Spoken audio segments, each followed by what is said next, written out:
Good evening and welcome to this first in-person live meeting of the Glendale Historical Preservation Commission in a couple of years. We are welcome to have you all here this evening. May we please have roll call, Jay?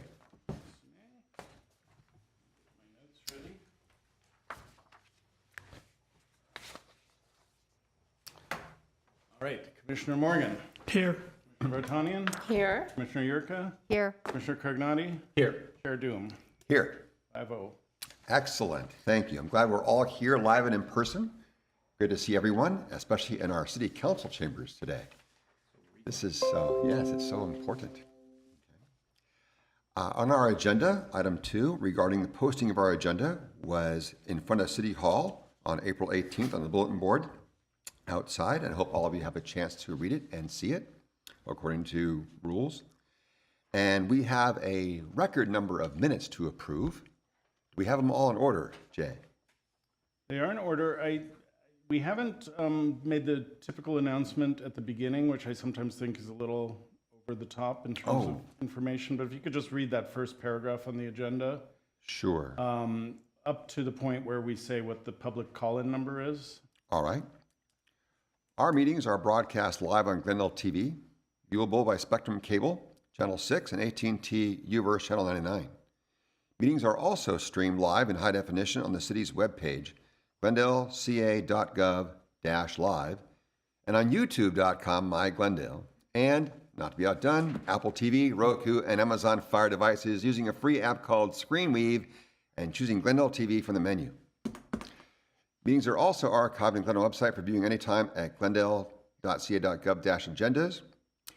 Please call 818-548-4013 for program schedules. DVDs or the proceedings are available for purchase in the city clerk's office.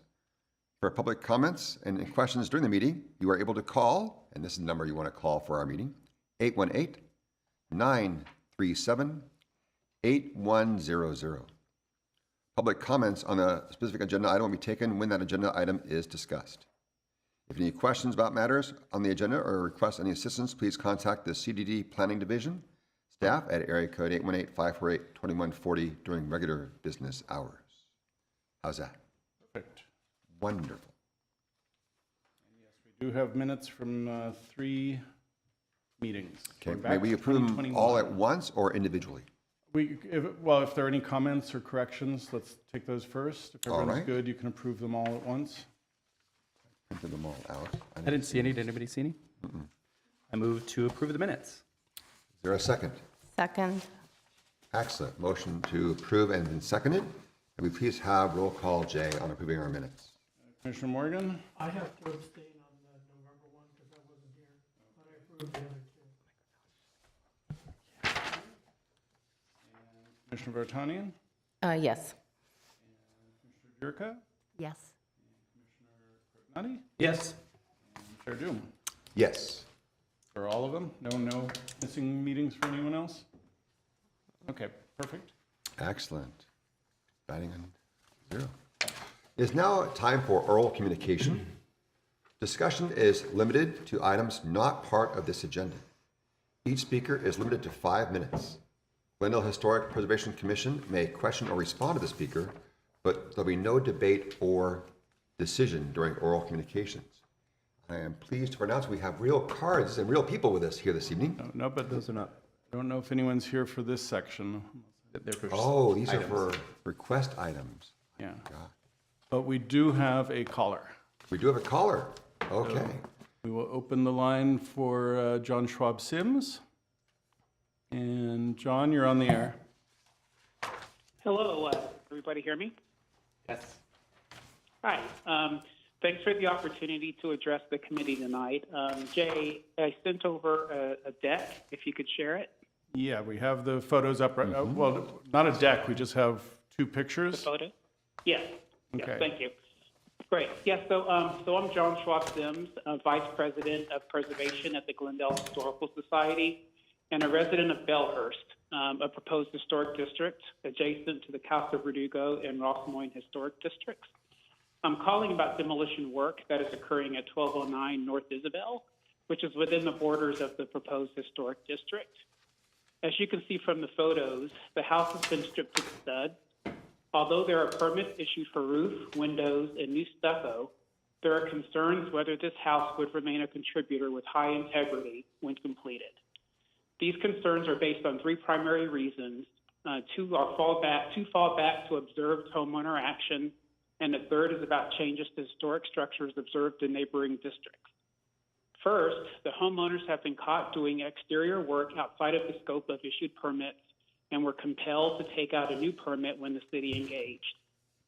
Secondly, when I made a site visit, character-defining wood elements were in the dumpster. Luckily, when Jay Platt visited, and thanks again, Jay, for going to the house, they were removed, but it is still concerning that they were discarded. Additionally, I did not see any of the removed decorative ironwork anywhere during a second visit. I'm not sure if they've been retained or discarded. Lastly, there have been rebuilds on contributors in neighboring districts, and looking at them now, it's an open question about whether they would even qualify as a contributor if another survey were executed. This is primarily due to a reduction in integrity due to materials used and workmanship employed. Speaking with Jay about this issue, he believes that all pertinent permits have been pulled and all work is within scope. I'm not really questioning that. My question is, have we done all we can to ensure this property stays a contributor with high integrity when completed?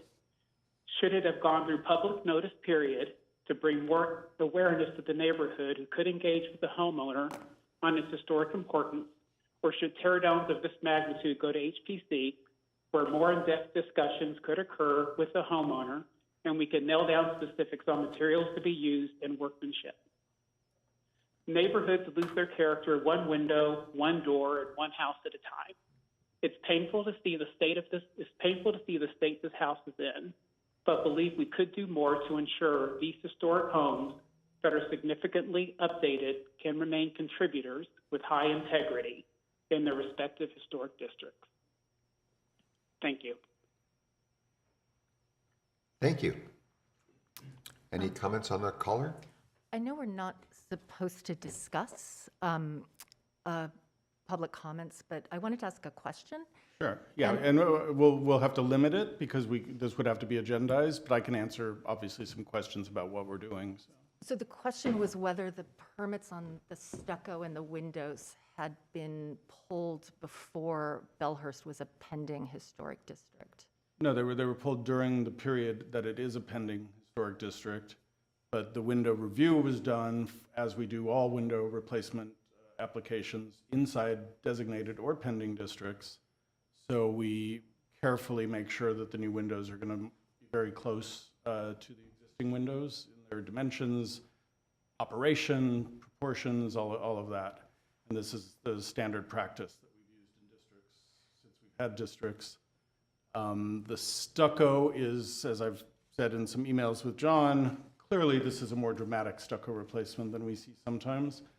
There are two ways to replace stucco. One is to sandblast the stucco that's on the house and then apply new stucco coating over that substrate. Another is to remove the stucco and put new stucco on. So we did review that and it was permitted. One of the planner who's been working on this has been in contact with me and also has more preservation experience than most of our staff. So I'm very comfortable with the fact that this is going to remain a contributor after the work is done. Mr. Schwab is saying that it should have high integrity at the end. I'm not going to say it will have high integrity because there's a lot of new material on the house, but I'm very comfortable that it won't lose its contributing status once the survey occurs. And that was the end to which we were working when we were dealing with the applications for the project. I wanted to make a suggestion. And you mentioned that the windows were changed out in line with the way that we've handled them in the past in relation to historic districts. However, the Glendale Municipal Code in relation to historic preservation has changed. As you noted at the last meeting when you talked about an introduction of the concept of integrity, there's also reference to the Secretary of the Interior standards. And my suggestion is that since, and I think it's great that we're going to have a review of the Glendale Municipal Code tonight as an update, I would like to have an update on the code as it pertains to work performed on historic district contributors, what is handled at staff level, what comes to the commission, because this exceeds my comfort level by a lot. So I don't know if that needs a second or if it can hang in as a request, but I think it would be useful for us to discuss how these are treated. Yeah, we're not as formal as council, but if you want to get a second, that's how council does it when things are directed back to staff for further discussion. I'm happy to second. I think a discussion is always good. Okay, so we'll kind of give you an update on how design review cases are processed specifically in historic districts, where the aspects of integrity that we'll be talking about tonight do not apply in the way they do to Glendale registered properties. The concept of integrity does, but not in terms of the codification of it in our review. Okay? All right. Yeah, Thank you, Jeff. and I don't want to you. be too sanguine about this. This surprised me also when I saw the extent of the work. When we issue stucco removal permits or stucco replacement permits, we are very focused on the end product. Will it have a smooth stucco finish? Will it have the kind of mottled kind of look that you see here, which is appropriate to this house and to the style? We don't necessarily get a multi-page specification of how the work will be done. Looking at the house, there's a significant amount of water damage on some of the wood members, which suggests, and I can't say whether that's roof issues, window issues, or wall issues, but there was some pretty bad dry rot on some of the members, and I can't say that that's why they chose to do it this way, but that would be a rationale for doing a full stucco replacement. But yeah, but like I said, there are two ways to do stucco. So. Thanks. All right. Do we have any other means of oral communication? No other colors, no. Okay. Moving on to agenda item number 5, board commission member comments. Anyone have an opening comment? Commissioner Morgan, I have comments. please. This is for this weekend, so I'd just like to invite everybody up to North Glendale. And you can see, this is the 16th annual Hometown Country Fair in the Crescenta Valley at Crescenta Valley Park. It's on Saturday, April 30th, from 10 a.m. to 5 p.m. And I'll just read a little bit of what they say. It's fun for the whole family, amusement rides, inflatables, and bouncers for kids, arts and crafts exhibits, pie eating contests, karaoke, 5 food trucks, early hot rods and classic cars, a dog parade, live music and entertainment, a children's petting zoo, and first responders. And having been there, the Historical Society of the Crescenta Valley will be there with their booth and all the photographs of what it was like living in the Crescenta Valley from the 10s up until almost today. And at the same day, at almost the same time, the Friends of Rock Haven present Art on the Rocks. Now, this is for Rock Haven, which was a women's sanitarium. So this is going to be a women's arts and crafts fair. It is also on April 30th, 2022, but it will only be from 10 to 4 p.m. It's St. Luke's of the Mountains Church. That is at the corner of Foothill Boulevard and Rosemont. It's sponsored by the Crescenta Valley Weekly and Catherine Barger, who is also a sponsor of the country fair. And the church is right at the corner of Foothill and Rosemont, and it's the big stone church when you're going on Foothill or coming up Rosemont. And I'd like to invite everybody up. It looks like it'll be pretty fun. It always has been before. So that's it. I'm good. Thank you. Will we see you at the booth? You will see me at the booth. Excellent. In a couple of years. Any other commissioners with comments? Had a brief comment. I wanted to announce that the Doctor's House is going to reopen for an event on Saturday, May 14th from 7 to 9, and it's celebrating a new exhibition called Breaking Barriers, Glendale's Pioneering Women Entrepreneurs. And it features groundbreaking filmmaker Nell Shipman, a pioneering cosmetics manufacturer, Fanny Breaks Car, prolific California art pottery owner A. Lois Magdalene, and I think no one knows how to pronounce her last name, and famed restaurateur Piedad Yorba Sol of the Casa Verdugo fame. And so I urge you to attend this live event. Tickets are $20 and need to be purchased in advance. And where can you purchase those tickets? Here. Sorry, I'm just looking at I'm sure it's the TGHS, Glendale Historical Society website. Very good.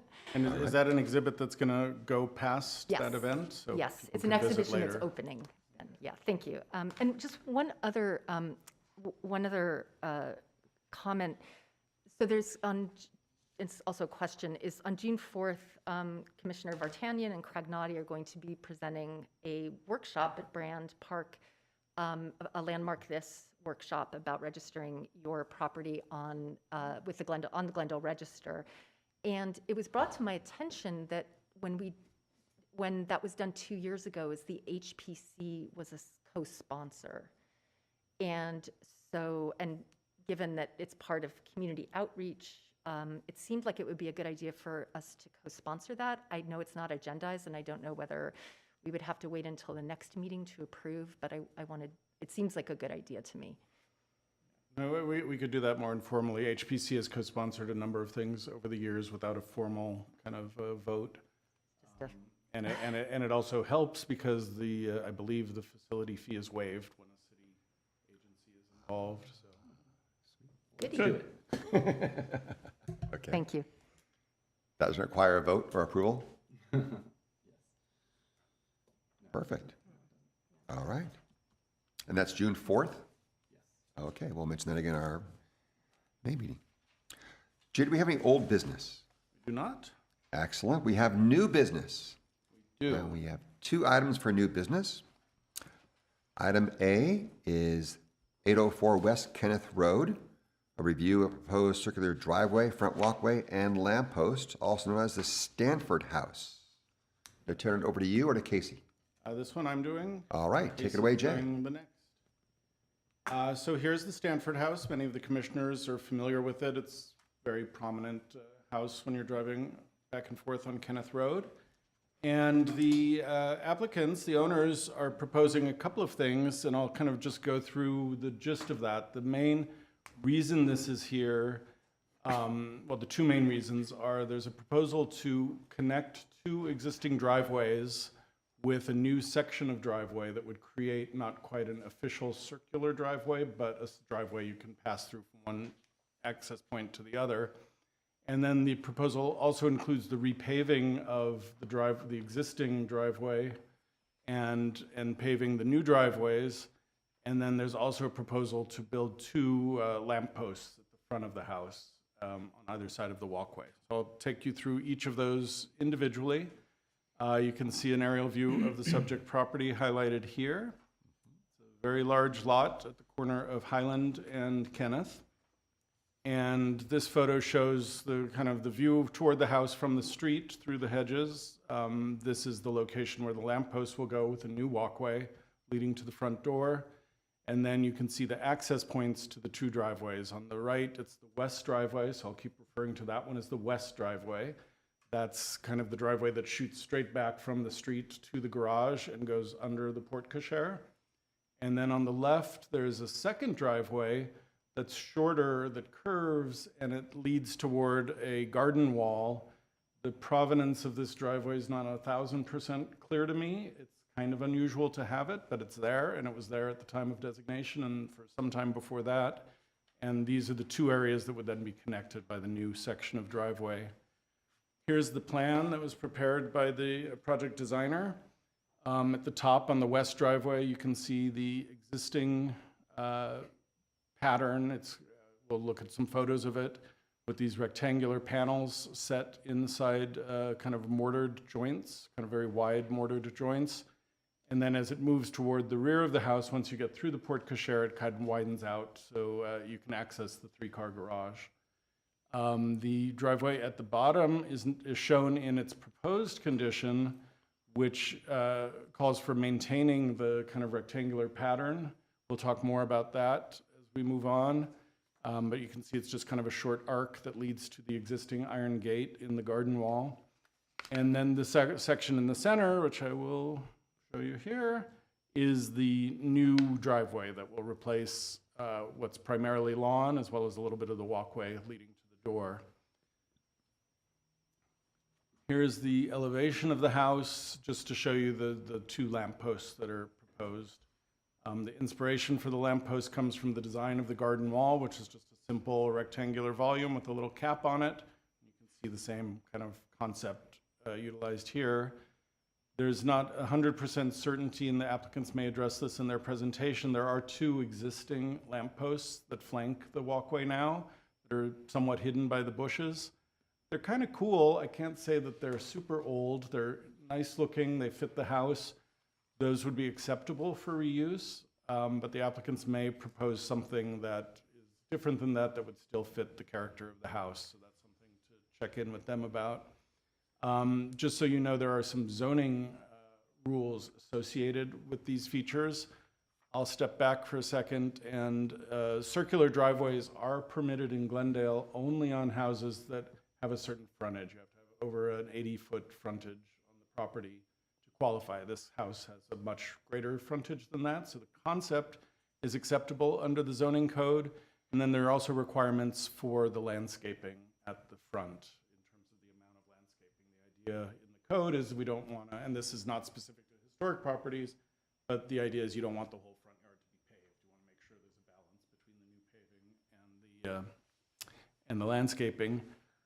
The posts you see are outlined here in these squares, and then there are little planters proposed in front of them. The houses along Kenneth Road have an interesting feature because what looks like the property that the owners actually own isn't all owned by the owners. There's a 12-foot easement from the city, so the public right-of-way extends onto 12 feet of what looks like their front yard. So you can see that line here, and that's why the posts are proposed 12 feet from that line. Originally, the applicants were hopeful to have a gate installed between these two posts. That is completely forbidden by code. So if they wanted a gate, it would have to be 25 feet back from the property line. That's the front setback along Kenneth. So they've chosen not to do that and to just have the two lampposts closer to the street. In terms of the... Sure. Sorry, could I ask a quick question about that? So you mentioned that there are planters in front of the lamppost. Right. Those would be in the right-of-way? Yeah, I'm going to have to check on that with Public Works. I didn't do that. I should have done it prior to the meeting. I think it's going to be okay because Public Works, if they ever took advantage of this right-of-way, they would just make those go away. I do have to check to make sure that's okay. They're under 18 inches, so they meet our zoning code in terms of what height's allowed in the front setback. And I've seen other situations where Public Works was okay with very low curb type planter walls. So that's something to just check on. I don't think it's a huge part of their proposal one way or the other. Obviously, it would look nice if they were there. In terms of the lampposts themselves, the zoning code allows 4 lampposts on a property with this much frontage. They're only proposing 2. The maximum height of the lamppost is 5 feet to the top of the light fixture. So whatever light fixture they specify, that sets the height of that, and then the post has to be that plus whatever that adds up to 5 feet. So, and they're proposing they have this house, I should have mentioned, it's on the Glendale Register. It's Glendale Register number 91. The plaque will be moved to the one of the posts, and then they'll put a mailbox on the other side. This just shows the 2 existing, very approximated driveways in blue, and then I sketched in the red just to give you a sense of the aerial view of the approximate location of the new driveway, if that's helpful in any way. There are many circular driveways in the neighborhood, including at least a couple on historic properties. I put dots on the ones that I could identify easily. There may be more than you're seeing here. Some of these may not be legal under today's code. Some of those lots are pretty narrow, and I don't think those driveways, they may have been, the code has changed over the years. There was a point when they were allowed on narrower lots. So I'm not saying any of these are legal necessarily, but most of them hopefully are. And just to give you a sense that this isn't an unusual issue when we look at this neighborhood. Kenneth Road in particular, is a well-trafficked street, as you know. One of the main reasons I think the owners are proposing this is so that they can come into one driveway and exit out the other side without having to back onto Kenneth Road. But the existing condition of many houses along Kenneth Road does lead to people backing out onto the street. So it's not an unusual condition, but that's definitely, I think, the main rationale for considering this. These photos show you the areas that would be paved over, basically, if the driveway is approved. On the right, this is looking toward the west driveway to the right side of the house. The center, obviously, is where the door is. The driveway would come quite close to the front steps here. And then the left side of the driveway, and I haven't verified this, I think it would fit between this palm tree and this, I can't remember if this is a Chinese elm or something. I think it would fit between those, so you can verify with the owners if this tree would be, if either of the trees would be impacted. Neither of the trees is a protected tree. Neither is identified in the historic report for the house, but it's still in the commission's purview to take that into consideration. In terms of the paving, when I visited the site, my first thought was like, this is a very unusual paving pattern, and it is clearly not in good shape. There's a lot of uplifted panels. What I believe is happening here is that each of these larger pink tinted rectangles is an individual paver that was precast, set onto the site, and then the mortar was poured around to create these joints that are 2 or 3 inches wide. They're quite wide. As far as I can determine, this is the original paving pattern. It's kind of an unusual situation because when we move to the porte cochere, which you see here on the left, the pattern changes into this square pattern that may be about 1 foot by 1 foot in dimension. It too appears to be original. It too has some problems. So we're recommending, even though it's not on the drawing that was proposed because it's hidden by the roof of the porte cochere, staff's recommendation would be that if the commission's inclined to approve this replacement of this driveway, whether or not you're going to approve the circular driveway, that we maintain these features. I don't think I have a good photo of it. Let's see if I do. Back toward the garage, the square pattern picks up a little bit right in front of the garage. It's kind of unusual. There's an area that looks like it was repaired. There's some flexibility in all things preservation. I don't know that we would need to necessarily replicate that small detail. I think it is important at the porte cochere because that serves a different purpose. It's where theoretically a car might drive up, release passengers, deliveries, groceries, whatever. It felt more like a house type paving than the rest of the driveway does. So our recommendation for this west driveway is to replicate these 2 patterns. For the existing east driveway, you can see that's a more recently poured driveway. Again, I don't know the history of this. It could have been there for some time. I think when we designated the house, we presumed that this gate was older, but I can't say 100% that it is. Ironwork can be replicated, so, but it's there. And so one thought, the applicants in their proposed drawing are calling for a similar rectangular paving pattern throughout. And that raises some issues, not just in terms of Secretary of the Interior standards, in terms of whether that's appropriate under the standards, but also just geometrically. It leads to some weird kind of patterns and scale. Little tiny pavers at the walkway, bigger pavers here. The owners have told me that they kind of just did this to just put something on paper. I don't think they're married to this. So I'll go through the conditions, but just as a preview, we're recommending that this area at the west, at the top of the drawing, replicate what's there, including under the porte cochere. And then we're recommending that a different pattern be developed here, which could be similar to the square pattern under the porte cochere, which is a classic pattern that you see on Spanish houses. One thought was to make it slightly larger, just as a subtle but way to differentiate it from the historic. So moving back to this driveway, so this driveway would be retained, and then the new driveway would cut through this area. Looking at this photo, it looks pretty tight where the tree is, so I'm sure you may have some questions for the applicants about that. And then the front walkway is going to be redone. This also sets the stage for this square motif. It's simple, it's typical, it's something to consider, but the commission can determine any appropriate pattern for the project.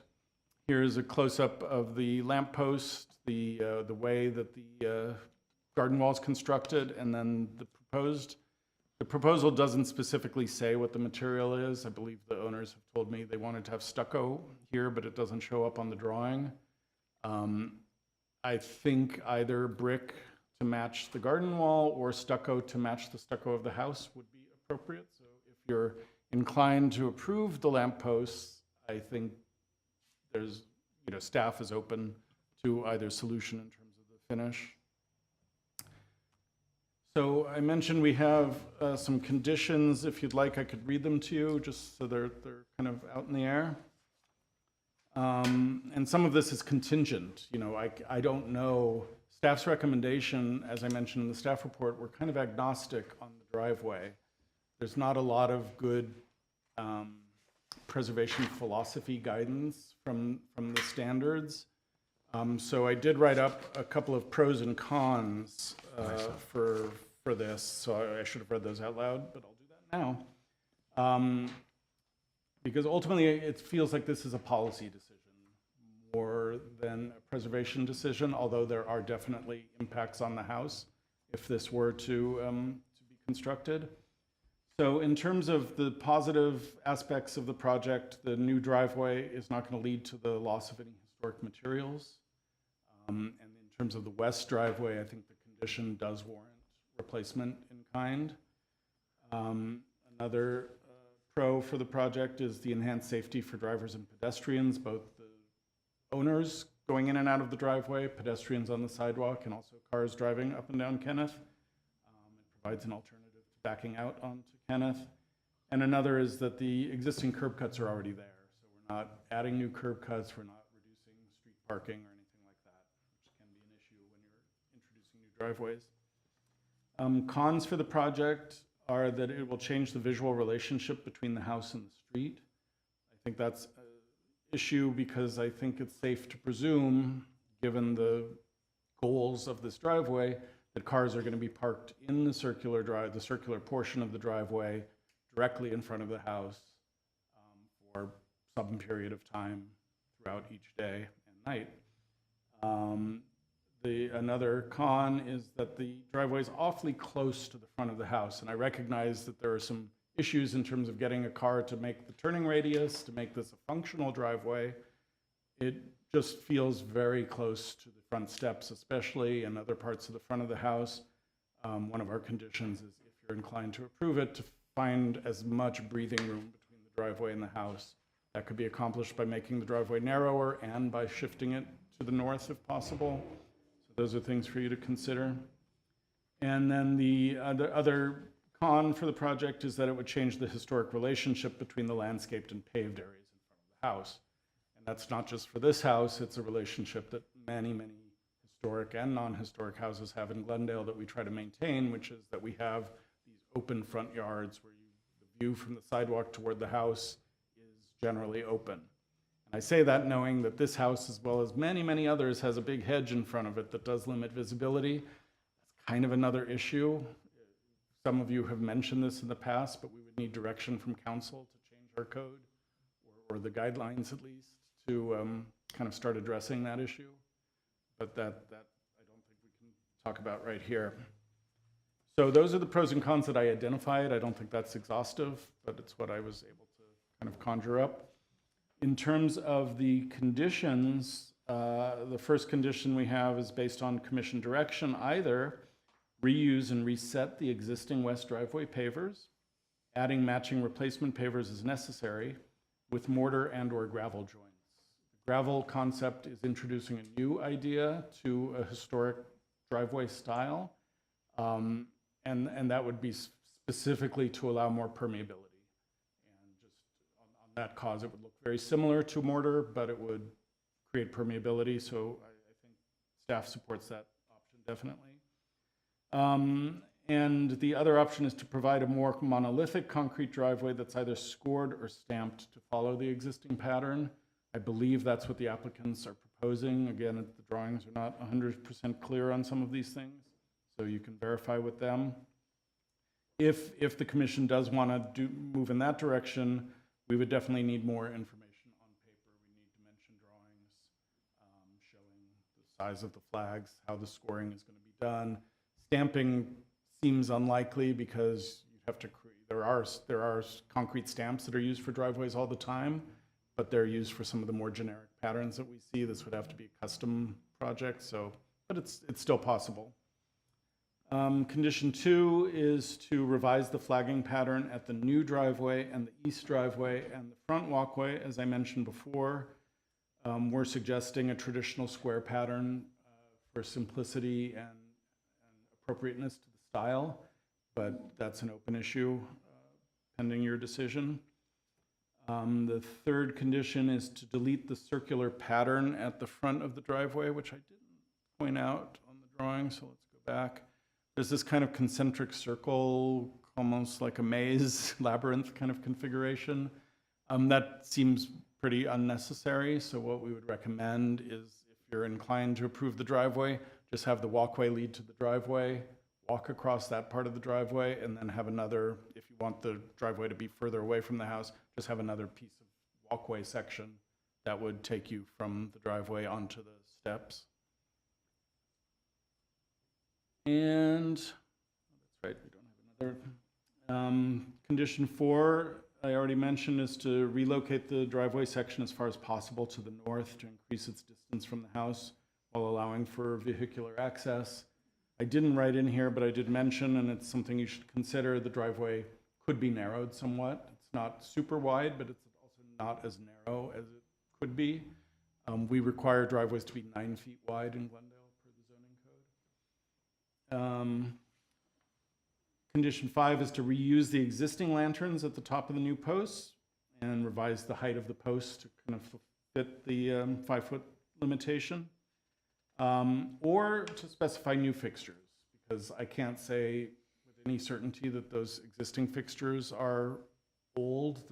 The lenses in them are plastic, not glass. But that doesn't mean the glass wasn't replaced, and they are old, but the way they're attached and the base of them also doesn't look quite right.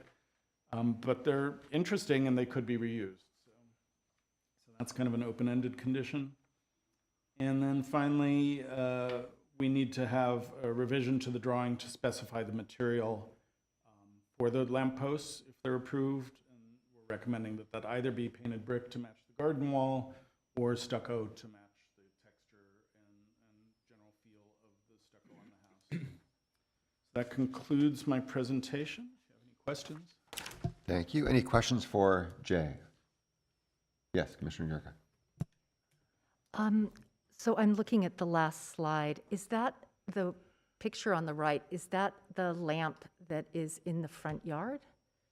Yes, that's the lamp right at the sidewalk. And is that, because I saw it, but it was kind of buried in the plants. Is it a full metal fixture or is it? Yeah, it's cast iron. Okay, so it's not on a concrete or stucco post. No, it's on just a hollow metal tube post. You can sort of see, I'll try to highlight it here. The fixture is attached to this kind of piece at the base that ends right here, that kind of slips over the top of the post. Oh. That's the part that makes me think this isn't super ancient, but it could be older than I think, so. Okay, thanks. And then I had one other question, if that's okay. Could you go back to the drawing for A2? It's the applicant drawing? For the plan view? Yes, that one. So when I was looking at a map of the property and then the drawing, it looked as though the walkway was being relocated, but I realized that that might be a mistake. Is the proposal to leave the walkway in place and to keep it flared as it meets the sidewalk? I believe that's the case. It's a little hard for me to say, so that's a good question for the applicant. And then one other question, and this is both based on the drawing, but also on the code and the public right-of-way. Because I noticed all those hedges, which really interfere with the safety of getting out, are built right at the sidewalk, which is 6 feet within the public right-of-way. It looks like there's a landscaping plan here that gets rid of those hedges and moves them out of the public right-of-way. And I'm wondering if you know whether that's the case, and also is that a requirement as part of this work that they need to move all of those big plantings from the public right-of-way? Again, that's a question for the applicant. I believe they're keeping the hedge. I don't know that this is 100% accurate. Okay. It's part of this process, and it's not typical, but it's the way this one worked. So definitely check with the applicant. The only safety issue that I'm familiar with is we do require cuts at corners, and that's a public works issue in terms of making sure there's visibility for cars turning from Kenneth onto Highland or vice versa. I'm not sure that this doesn't meet that because it has this 12-foot setback from the sidewalk, so it may already be okay. We could double check on that. Thank you. Jay, I think you may have mentioned it, but can you just tell me what the width of the driveway is, the new portion in front of the house? I believe it's 12 feet. It might be 11. Again, the drawings are not what they could be. Please double check with the applicant. I'm not even sure why I have that number in my head. I'm looking at the drawing and don't see anything. I'll ask him.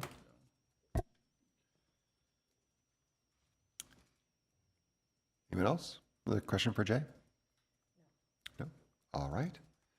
It is now in time for our, I hope I got the right cards this time at the right time. And they were handed to me in no particular order. So my first card is for Darren Merritt. Would you please come forward to the podium and state your name for the record and address? And in the interest of time and to avoid repetition, if you are part of a group organization, please designate yourself as such. And please make your statement as brief and concise as possible. Thank you. I'm Darren Merritt. I happen to be the owner of the property, 804 West Kenneth Road. I am also secretary of the Glendale Historical Society. I'm also a board member on the Glendale Educational Foundation.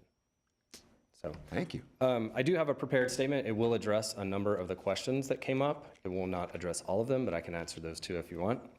I'd like to read this because it's a lot, but I'll try to make it as fast as possible. And thank you, Jay, for the work you did to go into this. It was a lot of prep. I appreciate it. Thank you for considering our request. We've been fortunate to be caretakers of this beautiful historic home for 6 years and fully intend to respect and preserve the structure for the benefit of the Glendale community for years to come. As members of the South Cumberland Heights Historic District and members of the Glendale Historical Society, we value preservation of Glendale's historical properties. In making our request, we seek only to enhance the beauty of the home while preserving the character of the home's original elements, of which this project touches few to any.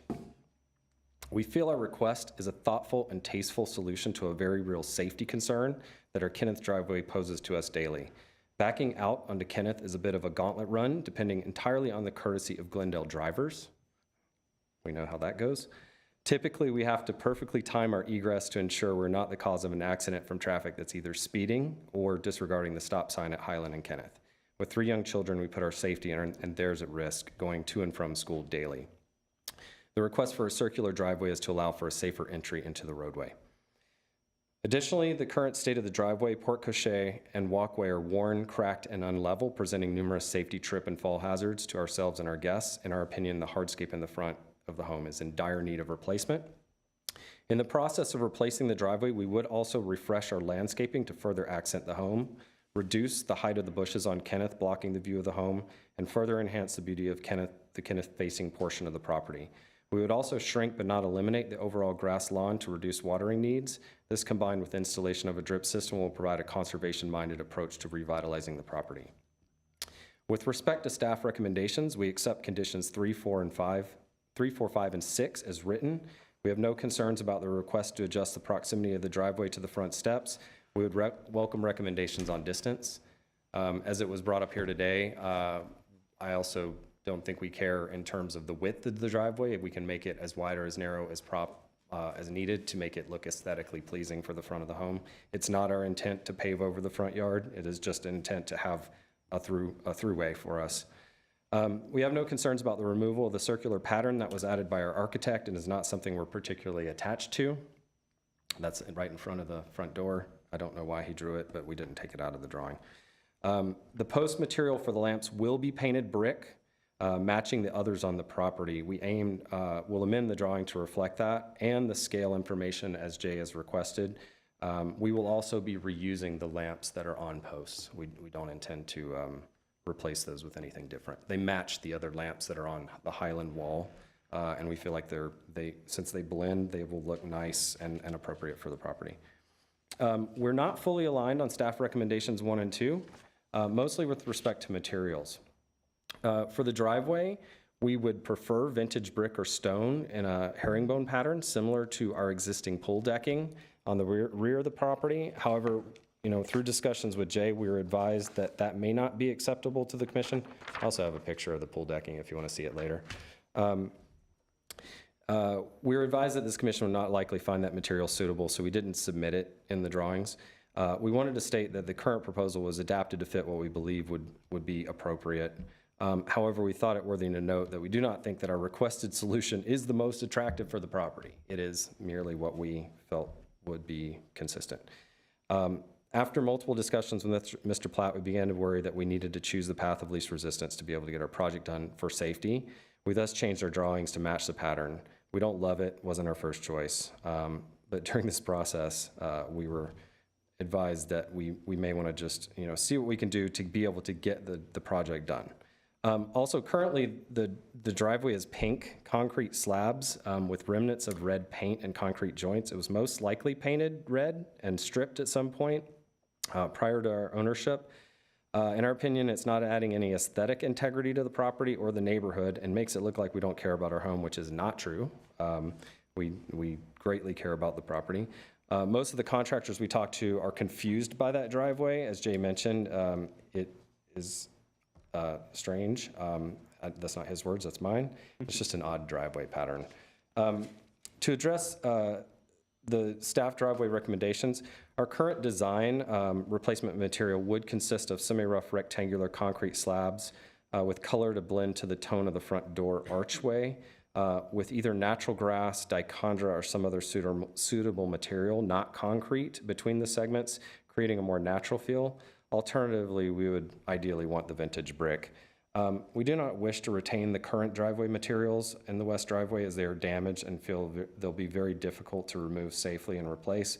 We also feel that retaining those slabs will not appeal to the property look and feel, as it'll be a mix and match of old and new and result in an inconsistent and non-uniform finish, diminishing the property's aesthetics. We also don't think that the two driveways, east and west, should be constructed of different materials or patterns, as it creates a feel of two separate properties from the entrance. However, we are open to the connector driveway being a different pattern if required. The recommended square pattern is okay as long as there is a natural scape or some ability to put gaps between the material. We do not prefer stamped concrete or concrete slab, if at all possible. And we do not want to do tone of red or pink unless it's required, with the exception of the porte cochere, which I'll talk about in a minute. For the walkway, as with the driveway, we prefer vintage brick or herringbone or Lincoln tiles, perhaps. We also have an example of where that's been done in the side courtyard, which I can share that picture if you'd like to see it. We just want it to look good and also, not detract from the property. Currently today, it is not appealing. To address staff recommendations, we can agree to a square pattern.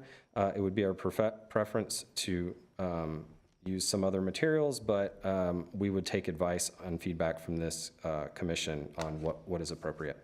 For the porte cochere, there are several large cracked areas. It is damaged pretty badly on the western side from the large redwood tree that's between our property and our neighbor's property. We would like to replace this section rather than trying to repair it. We would be able to do it in kind with what is there, given that it does look like it's original We would try to match it as best we can. I also have a picture of the porte cochere more closely. It has been also painted dark red, and the red paint has been stripped off over the years, and it is particularly unattractive at the moment. It could be brought back to a natural sort of or original look and feel. If we're allowed to do some corrections to it, we would fall in with the requirements of the committee, or commission, sorry. And then finally, regarding the brick lampposts, we feel they'd be a great addition to the property as they'll present both the historic plaque, which we brought if you want to see it, for the Stanford house, as well as offering us this chance to accent the walkway. We'd also like to add a mailbox similar to our existing historical mailbox. Currently, the Postal Service refuses to use our internal mailbox. It's behind the gate. They don't want to go through the gate. So we had to hang a temporary mailbox on the gate, which just detracts from the front of the house. So it's not very good looking. Overall, we hope you accept our proposal and welcome feedback. This has been a long process, and we're encouraged to finally be able to reach some decision to address our safety concerns and to improve the aesthetics of the property. Thank you. Thank you, Mr. Merritt. Any questions from commission members for Mr. Merritt? Lorna. Hi.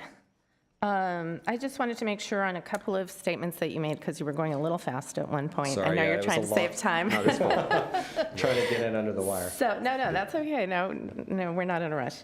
Okay, so I think I got pink is not your preferred color That's correct. for The materials. the materials. You'd prefer to match the front surround to your front door. Right. There's an Okay. archway. It's a natural concrete finish. I don't know if we have a picture of it, but I think I recall it being Yeah. kind of a natural Yeah. beige or Yeah. stone Sort of see it color. here. that's right. Okay. So there's a giant. Serious problem. It's something. Yeah, it's Did you very heavy. take that off the front door? Now we have a different we didn't show it to issue. you because we just had it made. It was literally dropped off this morning. So it's a sample of what they could produce that is similar. Oh, okay. As one of the options for paving? Is For one that of the what you're options for the saying? driveway, for the blocks, if we wanted to use it, it would be this kind of tone, and Mm-hmm. we can do either a sand finish or a smooth finish. I don't know which one's going to look better. The current finish of the blocks today are mostly a sand finish. They're more rough, which we could match, which would be fine. Okay.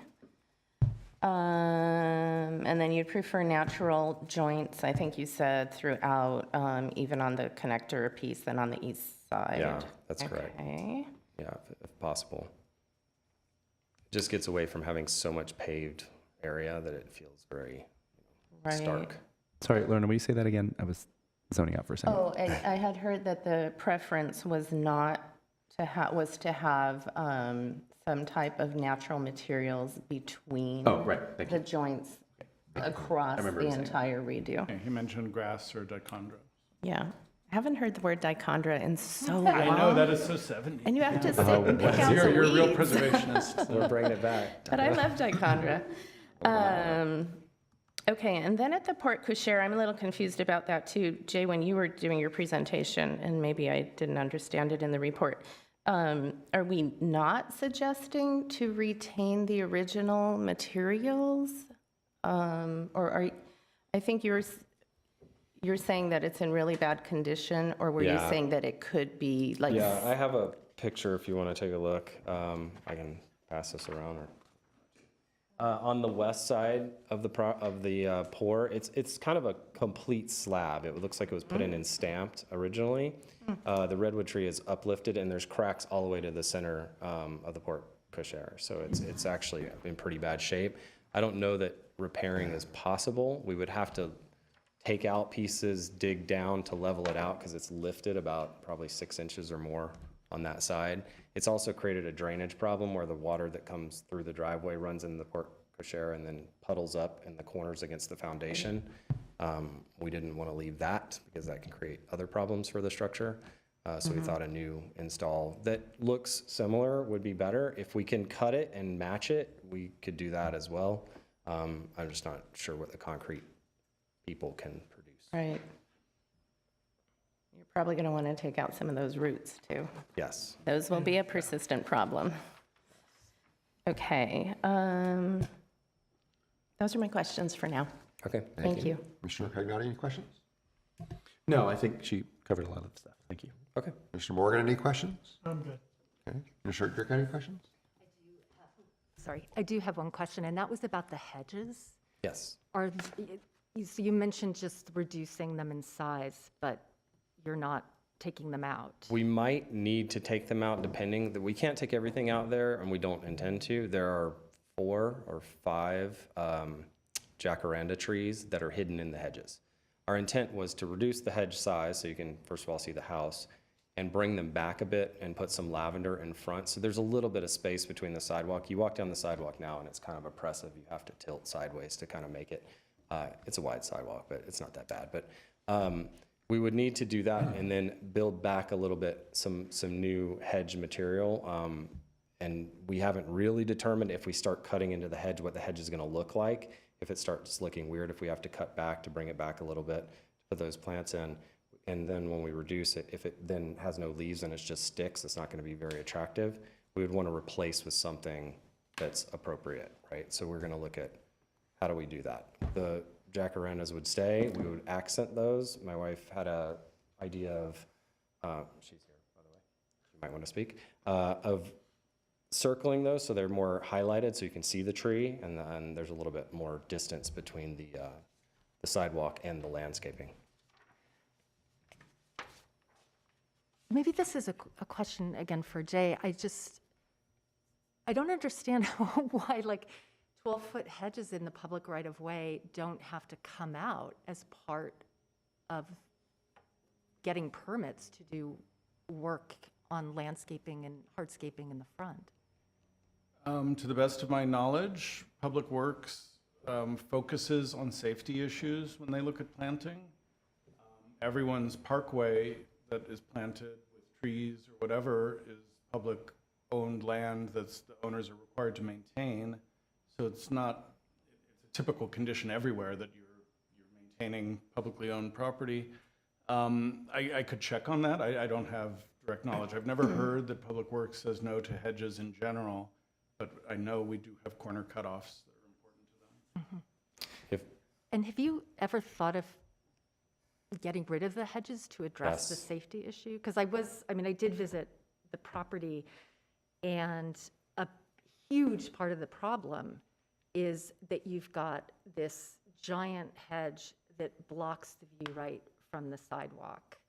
So pedestrians can't see, at least on the east side. That's right, in Pedestrians one direction. cannot see the car, and you cannot see pedestrians. And it just seems that We're not would married. that help address the safety concerns? It would, about and we're that? not married to Yeah. the hedges, and I think absolutely I think my wife's intent would be to get rid of them entirely and to push something back and build something or put in new plants that are smaller and more appropriate. Yeah, it's out of control large, and it does block the view, not entirely, but even with an unimpeded view to the west, it is still pretty tricky trying to get out on Kenneth. People do not slow down. Coming here, we had 5 or 6 cars just fly by and not realize that we were trying to go, and they're like literally, 50 feet from a stop sign. We're like, forget it. So, but the hedges are not something that we would have to retain, and if the recommendation is get rid of them, put something new in that actually allows you to see the house better, that's great. No problem. Thanks, that was my only question. Thank you. Mr. Mayor, as a Glendale teacher, I appreciate your service on the Glendale Education Oh, yeah. Foundation. Thank you so much. And my first question is, with the circular driveway and what you have concerns backing out, would this be a one-way driveway? It could actually be either way. I'm not sure if you can bring up the diagram. We don't intend to park in it. I know that came up as like, hey, inevitably you're going to park there. Maybe if we're dropping off groceries, but we don't plan to park there. The segment on the west driveway there's enough room between where we would cut in to park a car there, is where we currently park one of our cars. And then on this section, the way it's drawn is not entirely accurate where it's coming all the way to the gate. It's a little bit more cut off, closer to the tree, because there's a palm tree and that other tree. We would be going between those, and there's space for another car to park there without impeding the driveway. So the way we would park, we wouldn't be blocking, so we actually could enter and exit on either direction. We had actually intended to use it bidirectionally. So if you if you were parked on the west driveway, you would back up and then pull forward in front of We the could house and pull exit on forward and go Highland. out, yeah. If you were parked on the east, you'd back up towards Highland, but pull forward out on Yeah, to and Kenneth. we could, yeah. And because it's a cut through, we could go either way, which Yeah. allows us to exit forward onto Kenneth, which is much easier than backing, Yeah. or onto Highland, which is a less busy street. Yeah, That makes sense. forward. All right. I'm glad you asked that because I was kind of curious what their plan Thank, is. thank you. My follow-up question was, be enough room to turn around with your wide, is that why your driveway is a little wider, so you have room to maneuver? Yeah, you don't really have to do too much because it doesn't show it. Well, this is not a great picture, to be honest, and I kind of agree with you. Our architect, took some liberties with where things were placed, I think, a little bit on this, but the space to park is there to not impede the throughway. Yeah. In your experience, which street do you have better conditions of exiting onto? I think Highland is a much easier street to exit onto. So you would turn down Kenneth, turn right into your house, and if you Yeah. had to go around, you'd Right. exit straight through. It is a little questionable if people decide to take that right-hand turn and stop or not stop, because that is a thing that they don't always do. One gentleman hit the lamppost one day, Oh, boy. so it's it's a little, you have to look and be ready. Thank you. My second question is, how old do you think your driveway is? Well, Your architect give you an idea, or? the west driveway or the entire thing. I Both. don't I think the know. west driveway first, because that looks like it was original, The west driveway or older. looks old. If I had to guess, I don't know. I personally don't think it's original, but I don't know enough. I'm not sure. It could be. It was painted, but it would be old. I don't know how old. 50s, 60s, maybe earlier than that, 40s. Who knows? I'm not sure. Okay. So not with the original intent of the house, Sorry? not with the original construction of the home. No, I don't think so. It doesn't feel like it. And I've not seen anything like it, like anywhere on all the historic properties. We did a drive of the neighborhood because we were trying to get an idea of what driveways look like. A lot of them are actually just poured concrete. Yeah, the old driveways were two concrete strips, Right, with some grass in there. grass in the middle. Yep, And then post-World War II, those were all pretty much removed or changed over time yeah. with construction. Okay. Interject, there were different kinds of old driveways. The Hollywood driveway is one of those. I had the pleasure of watching David Lynch's Mulholland Drive the other night. The courtyard apartment called Il Borghese that's set in has almost an identical paving pattern to this, which is just weird that I happened to watch that movie and saw this. But that building was built like the same, I think the year after maybe. So it's definitely a thing that was out there in the 20s. This wasn't a driveway, it was a courtyard paving, but weirdly the same. So. Was there cement between the pavings? Yeah. There was, okay. In that case, the pavers, some were more square and some were more rectangular, but they had the same wide joints, very similar proportions, very similar look. Yeah, you need wide joints, but I wasn't sure about the cement. And then you brought up drainage. Would you be installing any drains on the side or pipes in the middle to We prevent would. this in the future? We would need to do some kind of drainage, I believe, just around the property to make sure that it doesn't puddle anywhere. So yes, there's got to be some drainage work done. We had also intended to do some drainage in front of the garage. The garage currently floods. And when we got the house, we realized that after the first rain, amongst many other things. Of course, every new I'm house. looking at you. Don't look at me. There are roof leaks and some other stuff, but there were sandbags propped up, and I was like, oh, I should have taken that as a hint. It just isn't good drainage, so we would need to put some drainage in front of the driveway just to pull the water down to the side where it actually naturally runs. It just puddles before it runs down towards the sidewall. Would it be sloped in any way for the water?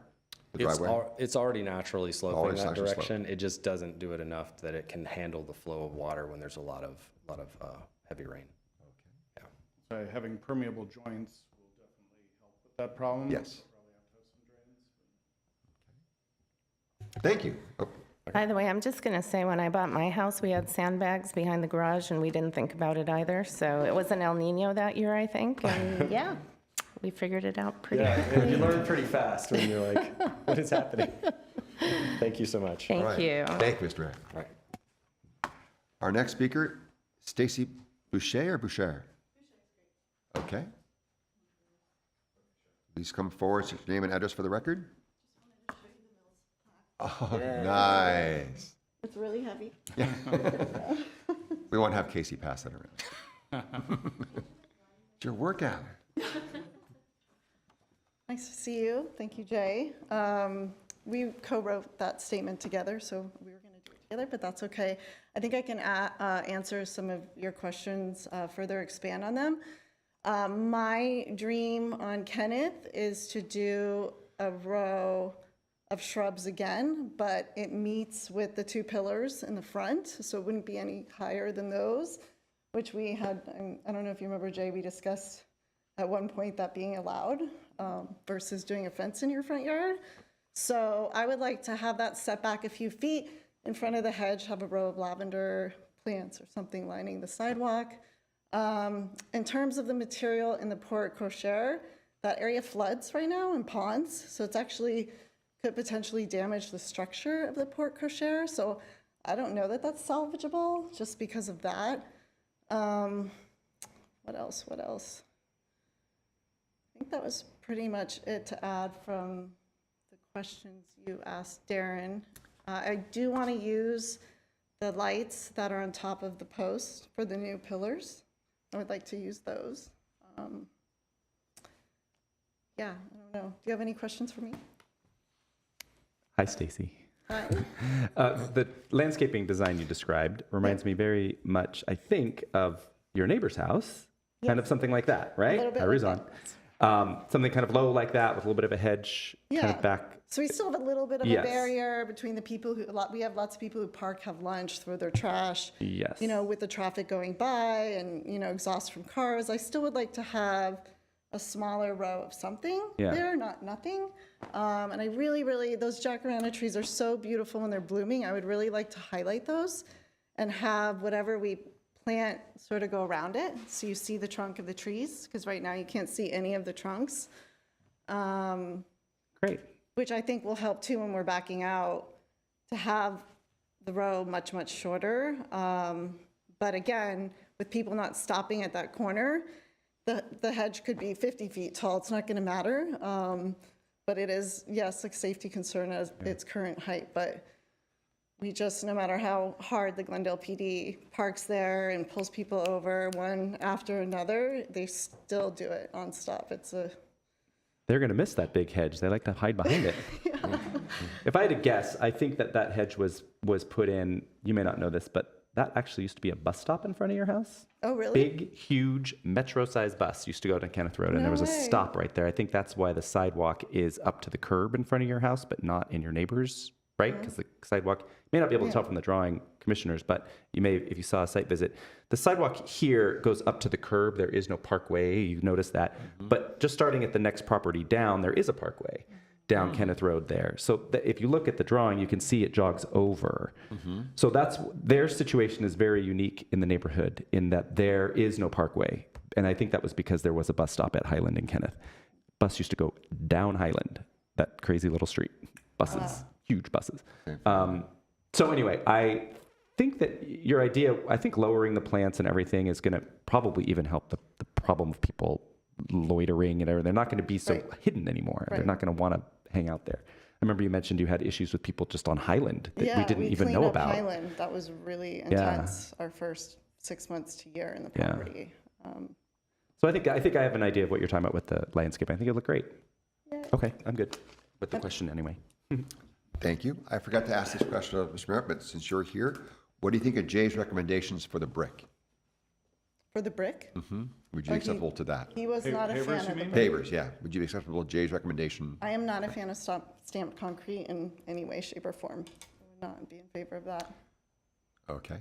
So, but you're asking about the reusing of the original pavers? Is that what No, you're asking? Jay was suggesting, if I got it written down correctly in all my notes, recommend the type of mortar, stamping, or brick or stone, vintage brick or stone. No? No. That was you? That was, Oh, The okay. That's our staff- dream. The staff but recommendation is a little open-ended. It's the most conservative preservation option is to reuse the pavers that can be reused, Right. replicate new ones, and set them within new joints, kind of lift them all up, figure out what you can reuse. I think an alternative would be to create a new paver system that looks pretty identical to this. And the good news with concrete is it's easy to match concrete. It's Okay. a material that easier than many to recall the original appearance. The third option was to do a monolithic pour, which would not be staff's preferred That's right, option, okay. but also the homeowners don't want that. And that would have to be scored or stamped to kind of recall the pattern, but it wouldn't ever quite work. That's my best sense. I just wanted to give you as many options as possible. Okay, thank you. Under the porte cochere, I'm okay with stamped concrete if it has to be, to match sort of the look and feel of the existing material.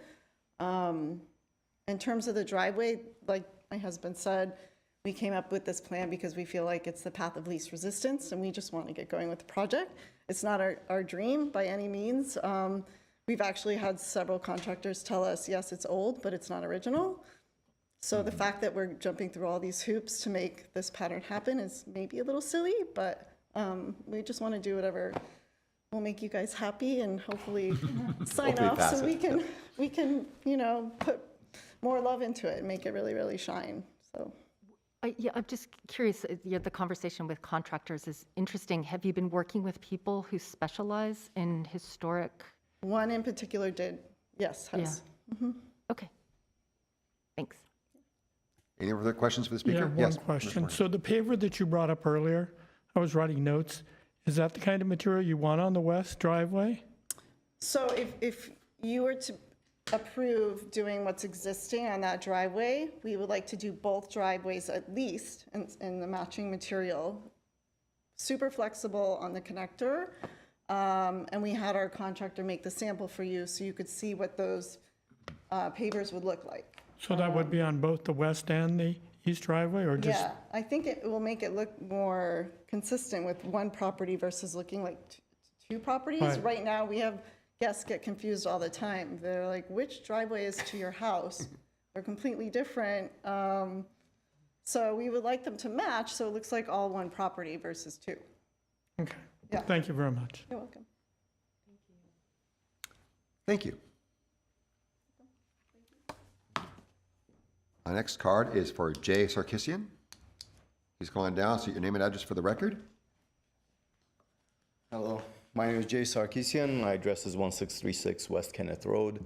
I do not belong to any organization. I'm just here for solidarity, and the Merritts are very good friends of ours. I've been a Kenneth resident going on like 15 years since we got married. So it was my first house, so I love the neighborhood. I go on walks, bike rides. I mean, I practically spend 2 hours of my day on Kenneth, going all the way to Rimcrest. So I see a lot of the houses, a lot of the historic houses, and I just love, I'm a looky-loo when it comes down to it. So I'm mainly here in solidarity and support, but at the same time, having a conversation with Darren in regards to the driveway, like I'm for it because I have the problem with the hedges with my neighbor right now. He just planted ficus trees that are 12 feet tall, and we have a hard time backing out of our driveway, even though it's my problem. I should be more aware, but there's a lot of runners, walkers, bicyclists, and people doing 70 miles an hour before they reach Western. And it's very, very difficult throughout the day to be cognizant and aware, and at the same time, like being responsible for somebody else's, misdoings, right? So I wish I had 80 feet or whatever they said earlier, that I could possibly propose a circular driveway myself, but the aesthetics of it, the look of it, and the practicality of it, I mean, they're very practical. They're very preservationists. Like, I'm talking about the Merritts themselves. Like, the house itself is beautiful. I walk in there and I'm always awestruck whenever I notice a tile or notice a plaque or notice a railing or something, and they tell me the history behind it. So they're very, very protective of the house. So and in conversation with the driveway and the whole look of it and the practicality, I mean, I love the idea. I support it, and I think, just like how they mentioned, bringing the hedges down would give a better view for the house, but at the same time, I think it will give it more of a charming look, because a lot of the houses in the neighborhood do have those circular driveways as well. So the next time you guys have a hearing about the hedges, I want to be there because I know there's outside of that. But yeah, I mean, just for safety concerns and, you know, practicality, I think, I mean, everything else is on you guys of the color, material, and so on and so forth. But 2 thumbs up for, you know, the circle driveway on my end. So if you have any questions for me, I don't know. But Any questions? Thank you. all right. I Thank you for your appreciate time. your good neighbor. Thank you. All right. I forgot to mention, there were 3 written comments that came in before the hearing. You have copies of those, and you received emails with 2 of them. I think the 3rd came in too late. They all were in support of the concept of the driveway, but didn't address any of the at the end. specific things that we're also looking at. Our next card is Parmesan Antosian. Please come forward, say your name and address for the record. Yes, hi. Hello. My name is Ruzan Antosian, and I own the property at 820 West Kenneth Road, just 2 doors down from the Merritts. And I am fully in support of all that they are proposing. The number one reason being safety. I think backing out of a Kenneth driveway is a challenge. It's an extreme challenge. And I hear from my own house them getting honked chronically because of just the heavy traffic on Kenneth, the nature of the drivers, and also, you know, watching out for pedestrians, and no one's giving them the right of way, and everyone's trying to rush in the morning, and it's just a nightmare getting out of that driveway, basically. So, and also for their own safety too. I mean, yes, they do have 3 young children. I have 3 children too that are constantly running around that street, and, you know, a lot of the neighbors have kids, and basically getting out of a driveway when there's the morning rush where everybody's going to school and all of that is very difficult. And there's also tons of pedestrians on Kenneth who are doing their morning walks, and everything is just happening all at the same time. So it's a lot of chaos, and just for the safety of everybody, I think connecting the driveways would be absolutely necessary. In addition, I think it would absolutely beautify the home. I think it's true what Stacy said. It does look kind of awkward that there's 2 driveways on kind of very opposite sides of the house, and it just looks like it should be the natural progression of the house to have those 2 connecting. In addition, I mean, my house actually wasn't marked in one of Jay's exhibits, but it also does have a circular driveway, and I'm just 2 doors down. And the 2 houses right in front of them also have a circular driveway. I mean, there's circular driveways all over Kenneth and the Cumberland Heights district. This isn't something new. And to be honest, if you have the space, it's absolutely necessary for safety and to look beautiful. I mean, you just see gorgeous driveways, and like the house just looks more beautiful that way in a sense. I think lastly, I would absolutely testify to the credibility of the Merritts as being the most appropriate in judgment of how this house should look. I mean, literally, they have abided by all historical measures, you know, the commission or anybody from the register has ever put on them. They don't touch a stone in that house without getting like all the 18 approvals that they need. Really, this house could not be in better hands. And I think by Darren being part on the board of the Historical Society, and Stacy, who I think would be a qualified historian in Spanish homes. If you walk into her home, she has volumes of books in Spanish architecture and Spanish homes, and she's lent them to me. And I mean, really, I think she would be a qualified historian in Spanish homes. And she drags me to neighborhoods all over Invites you. Santa Barbara, Montecito, Pasadena, everywhere, just studying Spanish homes. And I can't tell you how many pictures we've taken together and how many historical finds she's found. And she really does study them. And it's, you know, it's a hobby of hers, but also I think it's because she wants to preserve the nature of her house, do something that's like, you know, just keep the integrity of the house as it is and beautify the whole community and the neighborhood. So I absolutely support all of their recommendations, and I think you guys really should trust them in all that they're proposing. Thank you, guys. Any questions? Thank you or- very much. Okay. Any questions? No? Jay, do we have any callers on this topic? We have no callers. No callers? And you did mention the letters. I was going to point out that we did receive a letter One, I got an email from Ignacio and Imelda Gomez supporting the merits. Another one from Elsa Gomez supporting the merits. And the last one from Mark Terra Borelli, also throwing his support behind linking the two driveways for the merits. Okay. Anything else I failed to mention as of now? Okay, we're now open for commissioners' discussion. Any particular order? Okay, Commissioner Cagnati, you may go first. May I? Thank you. Thank you guys, everybody, for coming. Jay, I have a question.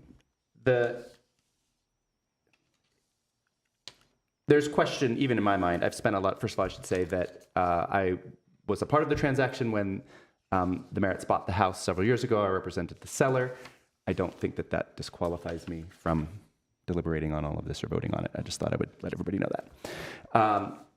I, too, have question about whether or not these paving stones are original to the property. And I wonder if I don't think we want to postpone this process at all, but the architect for this house is a famous-ish architect, is that right? Off the top of my head, I don't remember, sorry. Yeah. Earl Ron, not, Because I think he's also the same architect as the Jacob B. Funk House, if I'm not mistaken.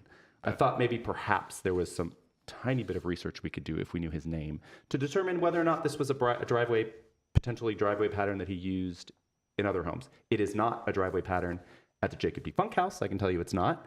It's also not a pattern in the patio of the Jacob B. Funk House. It's not at all, while it's the same as architect, he didn't use it there. The struggle that I think this commission has. if I could just, there's Yes. one thing I forgot to mention. The Merritts recently removed the paint from their front steps, revealing a pink tinted matrix in the concrete of the front steps. It's actually very similar to the pink tinted concrete of the pavers. Not proof in any way, but an indication. That either it was original or they could have used that as their inspiration at a future date. I think the struggle that the commission always has in situations like this is we want to honor as much of the history of the house as we can, at the same time trying to help maintain something beautiful, for lack of a better word. We've got what looks like a hodgepodge of surface materials going on at this property, which makes it very challenging, I think, to sort of, in my mind anyway, adjudicate what an appropriate material would be. I don't think, in my mind, there is no question that a circular driveway wouldn't be inappropriate at this house. I'm in favor of allowing for the driveway to be put in. I do think that it does feel like it's against the house a little bit, so maybe I might suggest that we pull it away from the house a little bit. As for the materials, I was kind of curious about the block that they brought. Yeah, that one. I won't really talk about it, but if I could just kind of see it again. I won't talk to you about it, rather. Okay. I don't know, and I'm curious to hear from some of the other commissioners, whether we try to make everything look the same so it's not distracting. I think the one thing we don't want to do is, whatever the decision is, we don't want it to distract from the fact that there's a big, beautiful house behind it. The last thing I think we want is people walking by this thing and going, look at that weird driveway, all that stuff, right? I think whatever it is, we want to make it as, thank you, Jay, as cohesive as possible. So those are my thoughts initially. I might want to speak again after I hear everybody else, but that's just sort of my initial sort of thoughts. Thanks. Thank you. Commissioner Jerka. Okay, thank you. You have a very lovely house, and I have enjoyed your hospitality. You've been generous about sharing that, and I very much appreciate that. I also appreciate the care and the detail of the staff report, and I was a little surprised and not a little concerned to see this represented as a policy decision.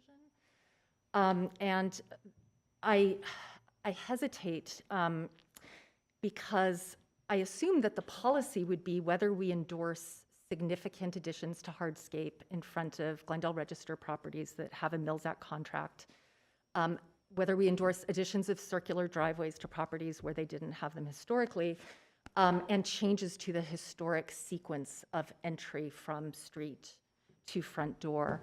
And I think the answer to the policy question has to be no. It's the combination of the preservation of original features through the Glendale Register, but also the Mills Act, which is an agreement to maintain sort of the highest preservation standards to maintain and restore historic properties. So that's the policy question. There's a separate question of what we do in this case. I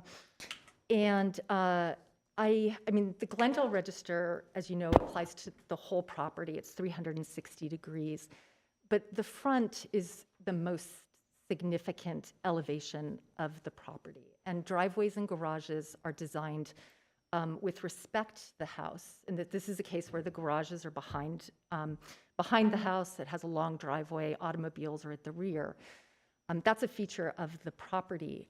It's also the case that with this house, even though it's sort of visible on three sides, or there's three sides that you can see from the street, this is really primarily visible from the front because of the high walls and the hedges.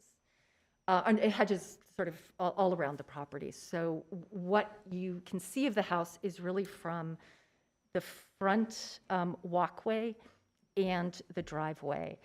Well, here's some thoughts. So just to address, so there are three issues. One is the necessary repair or restoration of the west driveway. Then there's the question of whether we should have an agreement to allow changes to the hardscaping in the front, and if so, what those should look like. In terms of the west driveway, we have two experts in historic preservation in this room who have degrees in that area. One of them has spoken on this issue, and he says he believes it's original. He mentioned having seen Mulholland Drive, where the exact same pattern was represented in a historic bungalow court of the same vintage. It seems there's absolutely no reason to believe it is not historic for all of the evidence that he presented. And for the west driveway, this comes under Standard 6. Deteriorated historic features will be repaired rather than replaced, where the severity of deterioration requires replacement of a distinctive feature. The new feature will match the old in design, color, texture, and where possible, materials. So I did a site visit of the house. I would use an expletive if I weren't on the commission. I love that west driveway. I think it is amazing looking. And I also love the pinkish reddish color. It is so appropriate for the style of house. I understand that there are preferences about what we think might look better, but the concept of aesthetic integrity, it's really about the integrity of materials and features. And historically, the driveway did not match the stone arch.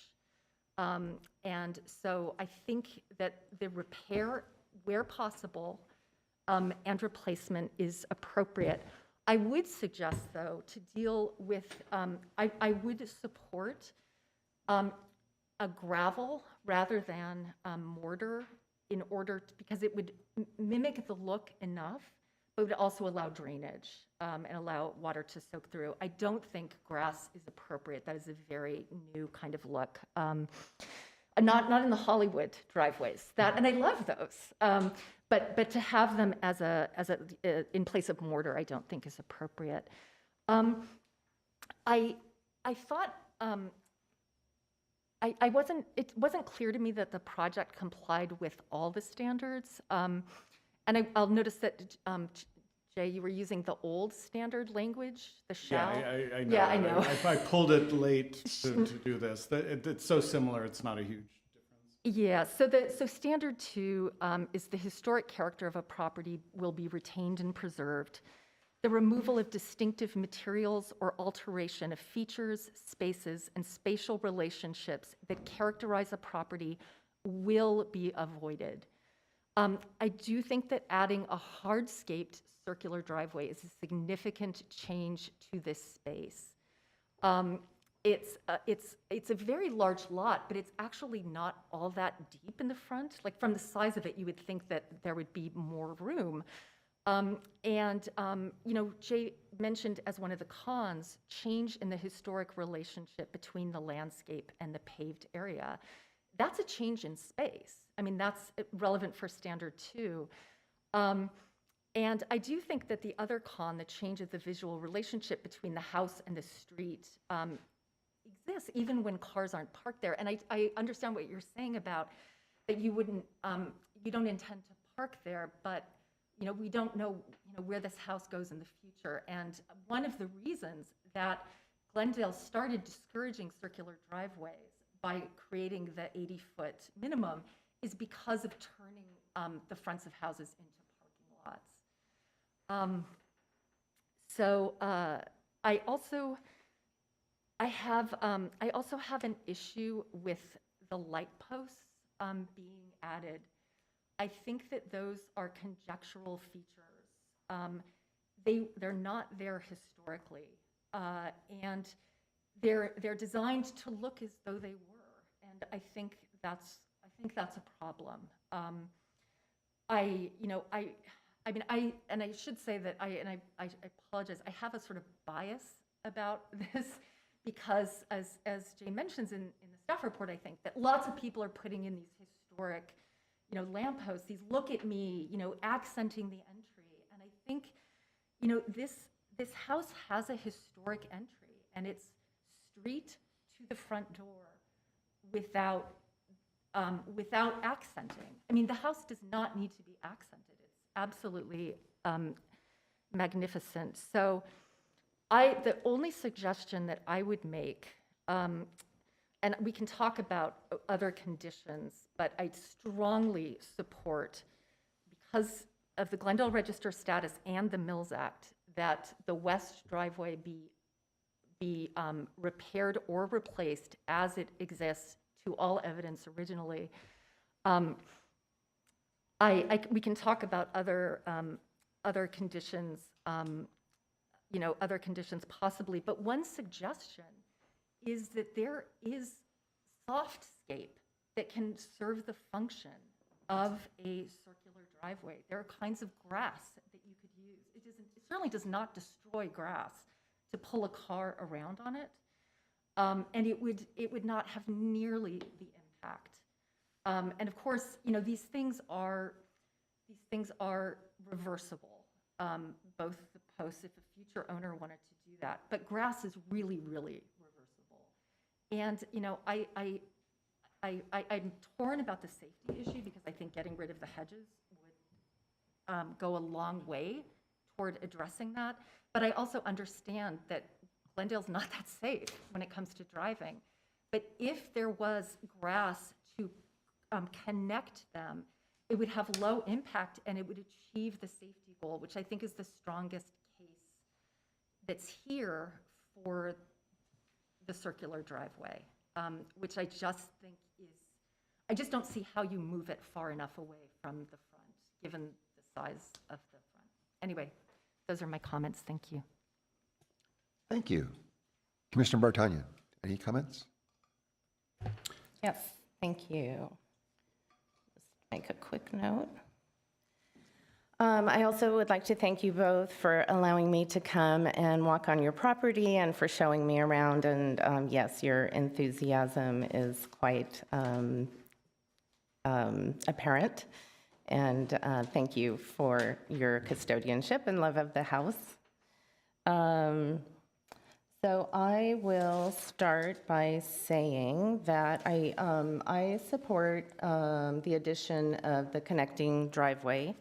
I think we already have 3 separate elements, the east and the west driveways and the center walkway. I don't have an issue with making that connection.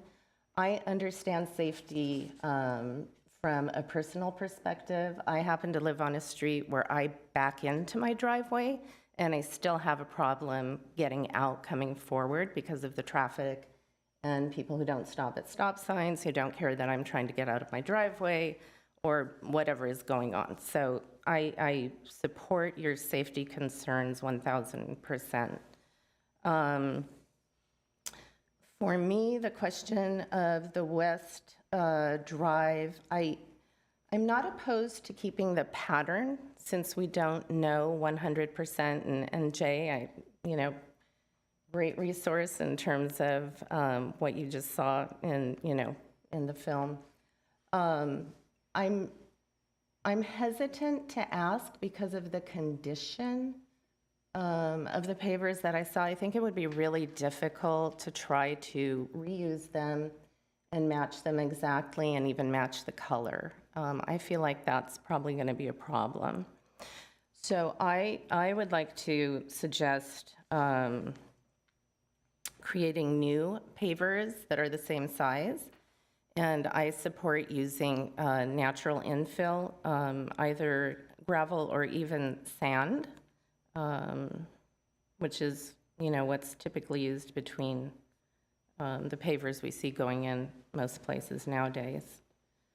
Also because it is permeable. And I know you have issues. You're probably going to put in some drainage, but I do understand you have a pretty steep south slope, and I could see where it just all goes right into your garage.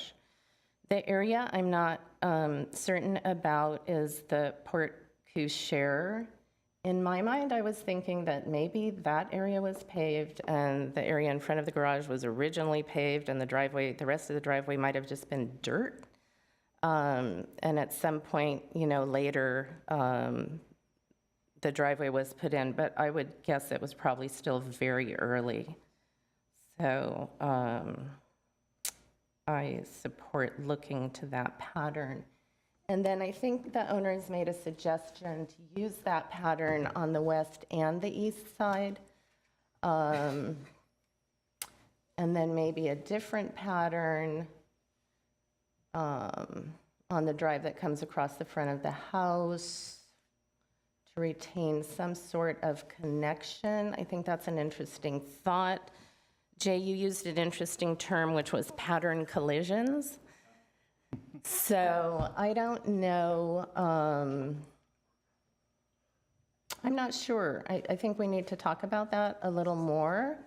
I wouldn't necessarily be opposed to having the east and the west in the same pattern, and then having maybe the smaller squares on the pathway from the street up to the connecting driveway, if that would reduce the quote-unquote pattern collisions. I do support eliminating the circular part of the driveway, and I do support moving it as far north as possible and making it as narrow as possible, just to minimize the impact. If I can interject a quick thought, the pattern collision thing is an issue here. One way that could be partially avoided to help blend the new paving on the east and the new central portion would be, if you can imagine, and I can't easily zoom in on this, but if these on this image vertical lines, if you were to extend these vertical lines, just draw a graph basically down across the existing driveway, and then draw the perpendicular lines forming the square paving squares, that would allow the dimension and the general geometry of this driveway to be maintained. And then what would happen is, just where the curves cut off some of the pavers, you would have, irregularly, curved pavers that have a flat side and a rounded side. But you'd be able to maintain this kind of geometry while still signaling that it's different, which in staff's view is a very important aspect of this project to meet the standards. So that's something to consider. Sorry, I didn't think about that when I wrote the staff report. I think that makes sense, and if I'm understanding you, it's sort of like when I had them lay out my pavers, I made them start in the middle, this way. So I think you're saying that's how we can kind of get the match up. We start up at the top, draw these lines all the way down, then we get the same module. You line up, yeah. Now, the module's a little large for the existing. I didn't measure it, but I think they're saying it's about 2 feet. So you'd have to take that into account. But it's an idea, and it could even be broken down further, but still keep some of the geometry. I'm sorry, which module is 2 feet? The narrow end of the existing pavers in the west driveway. They're saying these are 2x4 pavers. Oh. When I was out there, we didn't measure it, but I assume that's pretty close. It looks, we can look at it and see. Oh, it actually looks maybe even a little bigger than that. Yeah. Pretty wide. So, but no, this could be 2x4 actually, just roughly. So that's an idea. I don't know if it'll please everyone, but throw it into the mix. Okay, that makes sense to me. Just want to take a quick look at my notes here. No, while you're doing that, can I just ask a question about Sure, that? I'm sorry, absolutely. so this would be with the rectangles, not squares that you're, No, I would think it would be with squares Okay. to differentiate. yeah. But keeping some of the lines consistent so there's a kind of a visual flow instead of this collision. Yeah, that makes sense. And then that could extend to the front walkway also, possibly. I think, oh, okay, and then just, sorry, did you have a question about Just a that? question, so was it Yeah. on the west and east for both? Yeah, I'm suggesting, the owners had suggested they would, for some, like, more harmony on the property, they would like the west and the east to be paved the same. Okay, And then we're talking about maybe doing a separate, connect.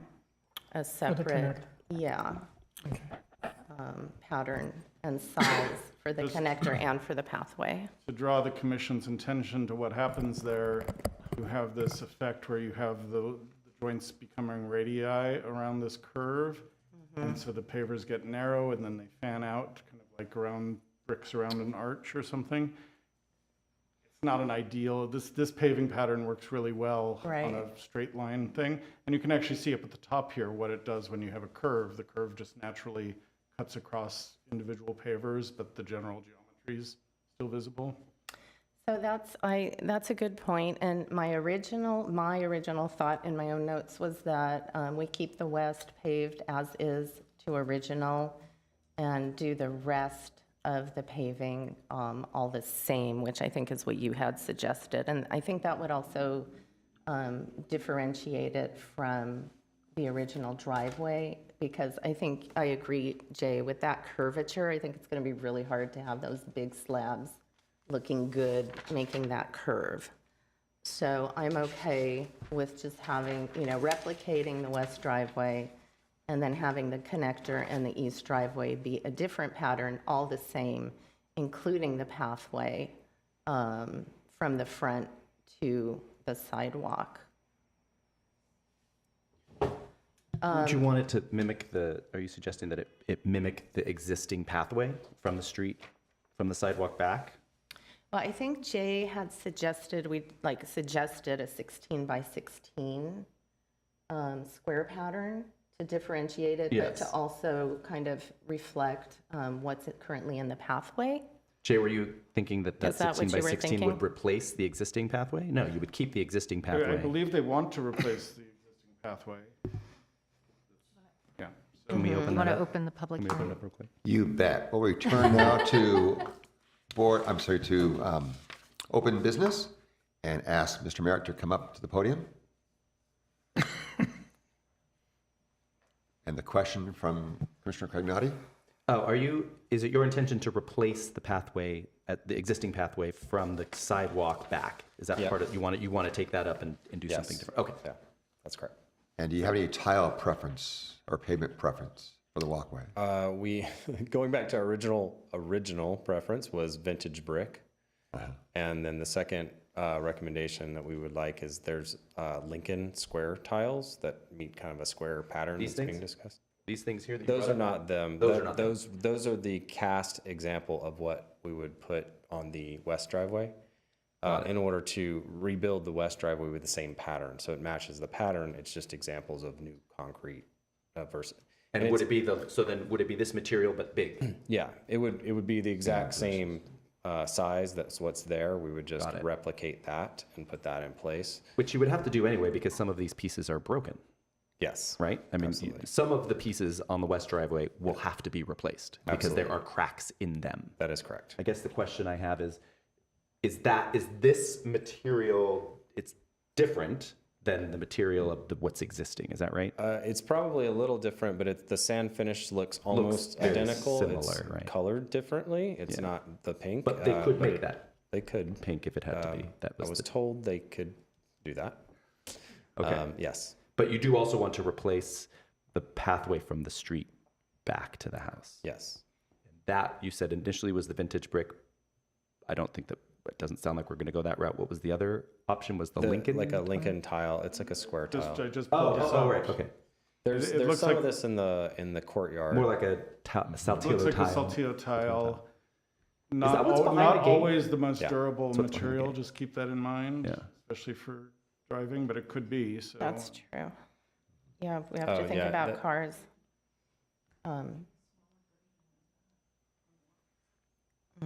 Can my wife come up here? Sure. Sure. You're the team.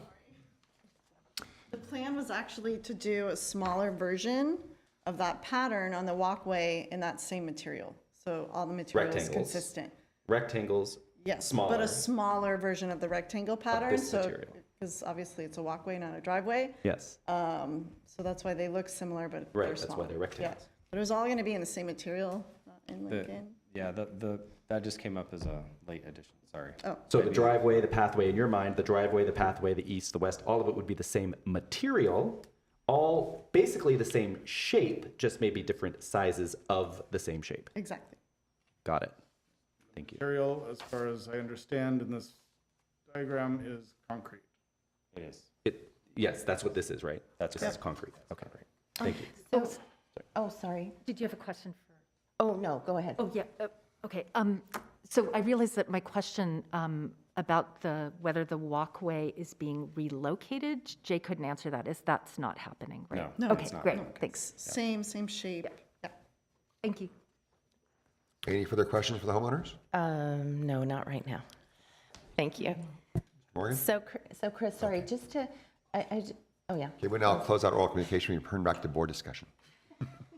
So Chris, just to go back to what I think you said, I'm not suggesting that any of the pavers that are currently there at the west be saved, just that it's a completely new construction. I would prefer, I like what I'm seeing here, the sample, the grainy one, the sand finished one. I think that closely matches what's there. I think that, the reason I agree with you is I just think that there's so many pieces that are not usable that trying to mix an old with a new would just look like a big checkerboard. It would Right. make it just be way distracting.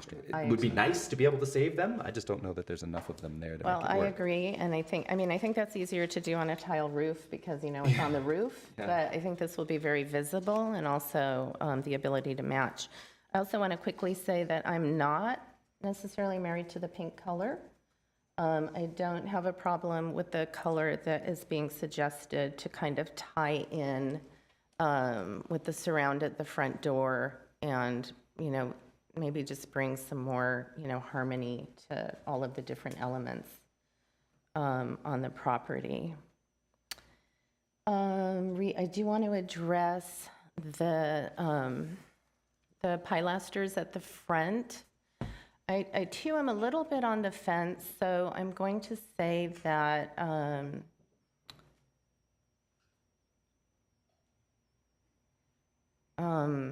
they are reversible.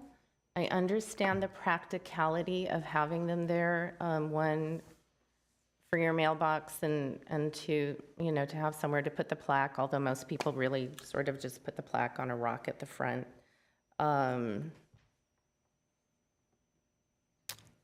I like the idea of using the lantern tops that already exist. And I guess my thought is, we always want to, my preference would be painted brick, but we always want to do compatible but differentiated.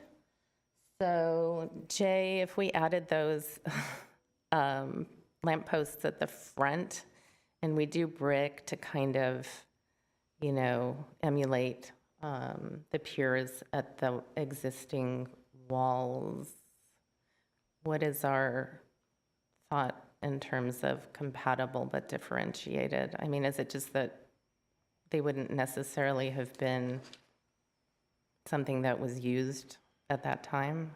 They're a new thing being introduced, and you are allowed to make changes to Mills Act properties.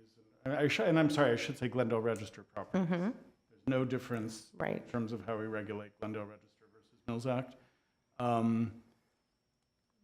In terms of the material, I kind of saw two options. I don't think we'd want to introduce a new material that's foreign to the property. These are so small. In some ways, they relate more to the house itself than to the garden wall. The shape of them relates to the garden wall piers more. I would probably, if you're inclined to accept them, I think stucco's okay. I don't think there's a huge standards issue there, since it's a new element. So you would be making a decision that we accept this as an intervention on a Glendale Register property. The standards for rehabilitation allow for new features to come. But as Commissioner Yurka said, this is an issue now. We're getting these requests all the time. We're having people doing this without permits illegally that we have to go back on. Part of the reason this is here tonight is not just the driveway, but the lamppost. I was hoping to get, and still will get, I assume, kind of some direction from you. And that direction may be anytime someone proposes this on a Glendale Register property, the commission wants to see it, or is this something that we accept? I'm guessing at least two of you have said probably not. So keep that in mind as you give me your final feedback for any conditions. Okay, thank you for that. And I'm not wholly opposed to adding them to the property. And I think I recall the owners said they would prefer to do the painted brick. So that would also be my preference. Again, it ties back to the piers at the wall. And using the original lamppost top also ties in with the same lamppost, the same lamps that are at the top of the piers across the east wall. It is a reversible condition, and I agree. I think staff suggested that the size of those lampposts perhaps be changed to better work with the lampposts, with the lamp tops, or, I don't think we have a clear idea on their. I think once they draw it out, those lamps are Drawing. a little skinnier than some lamps. Yeah. So you just don't want them to look out of proportion. Yeah, I think that would be important. I think those are all. So I don't think we've really,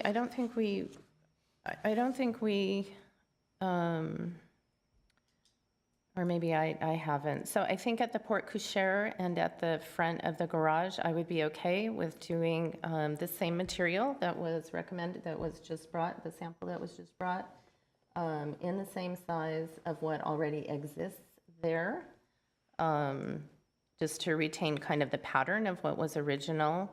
And the owners also said that they would like to have natural material at the joints everywhere. They do not prefer to have stamped concrete. And I would agree with that as well. I highly support anything that's permeable. So I think gravel or sand, I would support. Those are my thoughts for now. Thank you. Commissioner Morgan, what are your thoughts? Confusion in a little bit. Commissioner Yurka has pointed out something that I have struggled with now with number 6. Deteriorated historic features shall be repaired rather than replaced. So with the west driveway, I'm looking at this and I'm thinking I do like the material, if the material is cut to the exact dimensions of what's on there right now, and we're only doing it to the west driveway, but I did want to say thank you very much. I went yesterday, I wrote all these notes, and it's like, they were most gracious, and they took me all over to see everything, all the problems that were there, and I mean, they are the best. I mean, I say that all the time, but they're really, truly the best. But getting back to the hard stuff is, if it is infeasible to retain the existing pavers at the west driveway, which we all agree they are no longer useful, I'm just wondering, and I need guidance on this, if we were to use this material, either one of them, to the dimensions that are there now, does that make it so that it's a deteriorated historic feature and we're not really, we're replacing it, but we're replacing with slightly different, I mean, when you have the Mills Act, and it's very important that you use the Mills Act and what it says. So I'm just kind of on the fence on this, and I see it one way, which I think Chris is going, and I see it the way Commissioner Yurka has it, and I'm just kind of on the fence at this moment. So if the material, to boil it down, if the material that they brought can be used in the same dimensions, but it will be a different color than what is there, or if it could be used in the same color, then I would be all for the material that they're using rather than stamped concrete. So, and as far as the front, I go with Commissioner Vartanian when it comes to the lights in the front. Sorry, need to be primed at times. So I don't know. I think that the material that's on the walls right at the moment is stucco. That's on the walls going down the east side of the... It's painted brick. I will go with painted brick then, to match what's there now. And I would like for them to trim back the hedges in the front, which I think would make it look a lot nicer. And the simple fact is that you can't see the house unless you're standing right in the driveway itself. So I would like it to what they originally wanted to have done. And if you do with the jacarandas and accent them, if you need to replace all of the hedges in front, I would go for that too. So that's my thoughts. Commissioner Yurka. Oh, I just wanted to ask a question, because there's been a lot of conversation about the appropriateness of that material that's manifested itself behind here. Jay, is that an appropriate material to replace the paving material on the west driveway? Concrete is an appropriate material. Concrete with a finish that's probably closer to the smooth finish there rather than the sand finish, I think would be more appropriate. Yeah. You can tint concrete any which color you want. My staff preference would be to keep it the look that it has, since we have reason to think that was the original color. From the front steps, it probably has faded to some degree, but pigments in paving don't fade as much as some other colors, but reds tend to more. So it's hard to say what it exactly looked like originally. But yeah, I think a relatively smooth, but concrete people know how to create a finish that's rough enough to prevent slipping, but still have a smoothish appearance. I didn't look at that super closely, but it seemed close enough. So the suggestion that it's hard to color that is wrong. No, concrete can be. It's really tinted easy. Okay, that's what I many thought. colors. Yeah.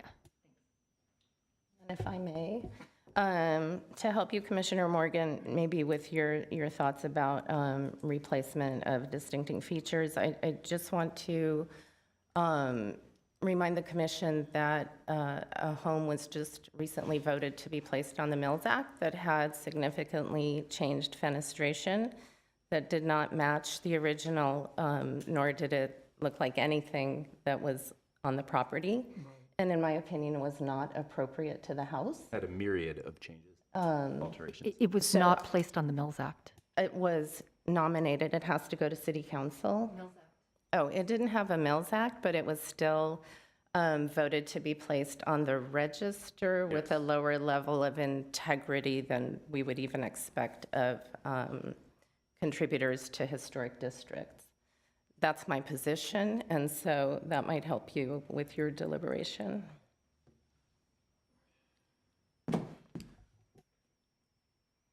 You are correct, and I'm duly chastised.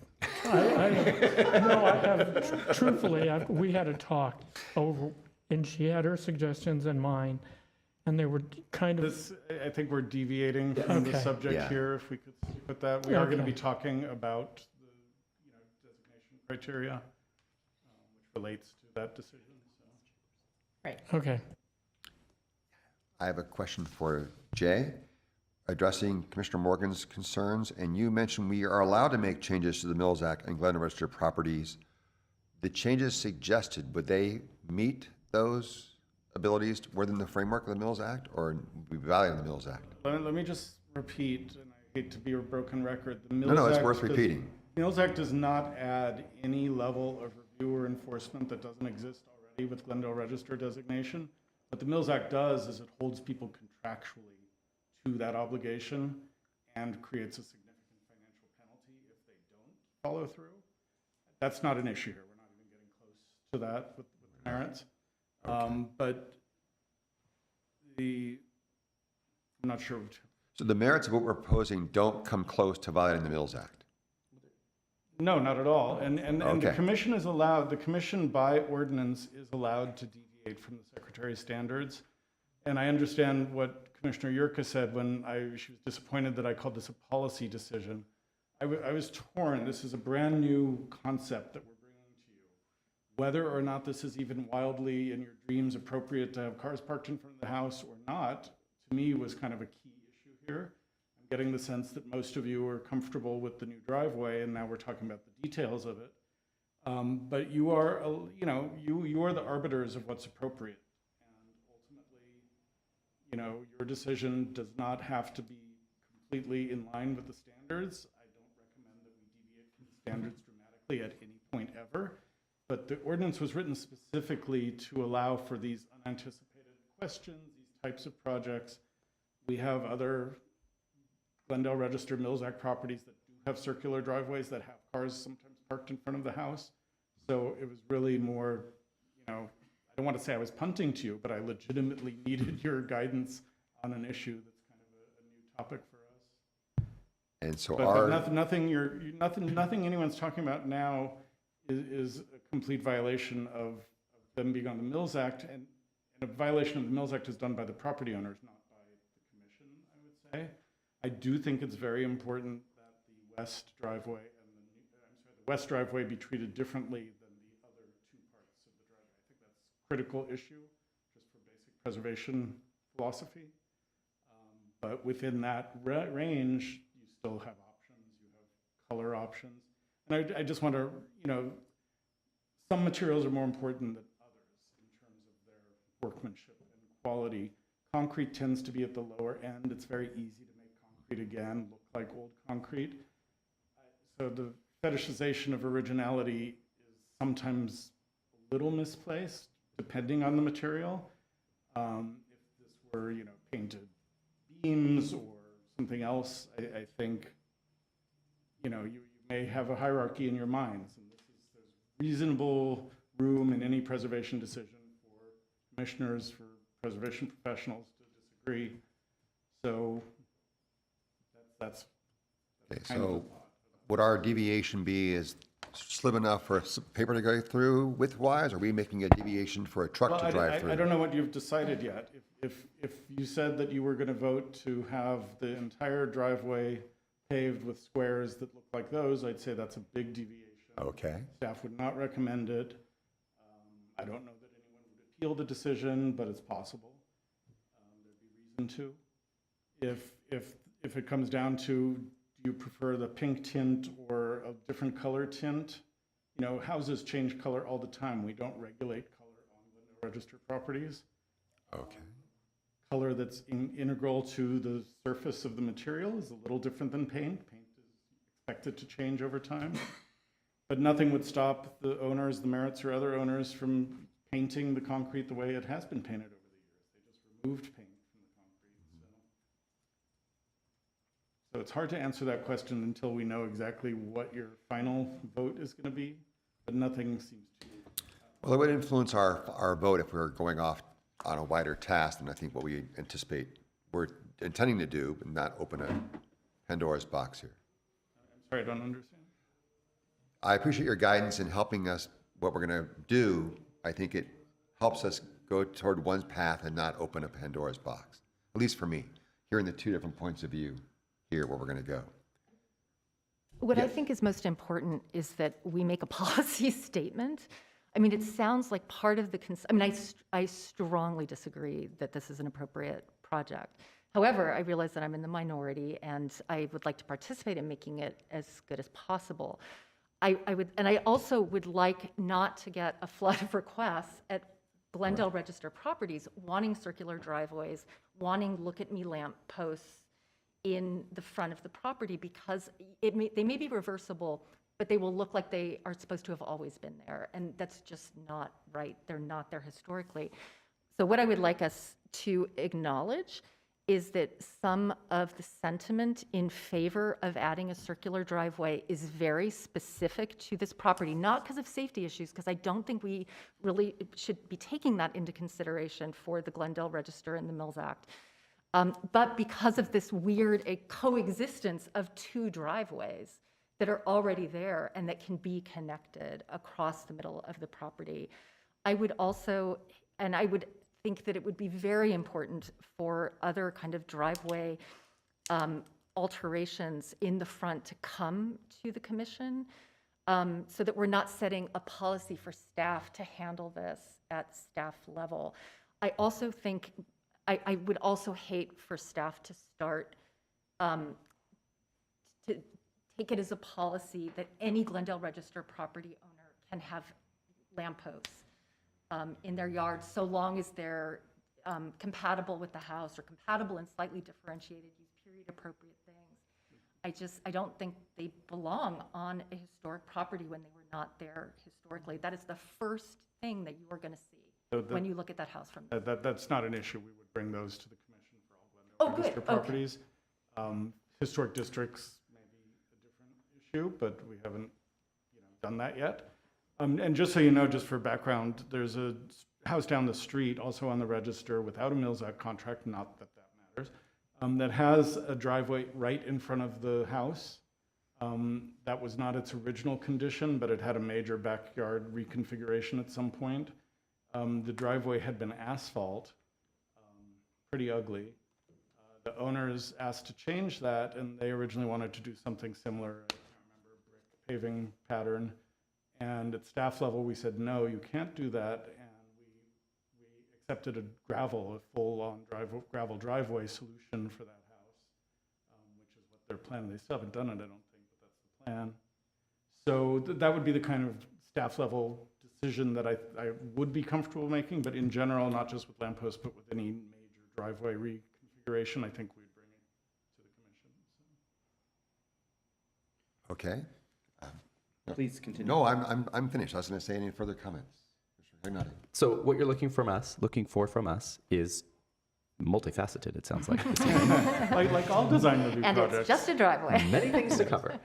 You want us to, our motion should include whether or not we agree that there should be a driveway. Assuming we agree there should be a driveway, you want very specific detail as to what's going to happen on the west portion of the driveway, what's going to happen on the circular portion of the driveway, what's going to happen on the east portion of the driveway, what's going to happen with the pathway, and what's going to happen with lampposts. Is that correct? Exactly. You can follow the conditions as kind of guidance, but I think, yes, concept of driveway, west driveway, other areas, lampposts would be the kind of order. Okay. So, Lorna, you've sort of fleshed out, I think, in your comments, what sounds like the most sort of broad plan. So why don't we talk about that for a second? Using this material that they brought forward, and it sounds like they would like to recreate the rectangles that exist on the west driveway now with a mortarless gap of gravel. Is that okay? Listen, they're going to do what you tell them to do. I understand. That's very important. I understand. I would like to I would like to make sure I have clarity on what their original request is. They would like to have a herringbone brick driveway. Well, no, that's really Or what grass. they want, Yeah. I think. So. I would like to talk about driving over grass. I think putting grass across the front of the house and having someone drive over grass is kind of not something that I think would be appropriate. Okay, eliminating a portion of the hardscape walkway and putting grass up to the steps so that someone could drive over it does not seem like an appropriate solution to create a circular driveway for access. So we're talking about rectangles on the west driveway.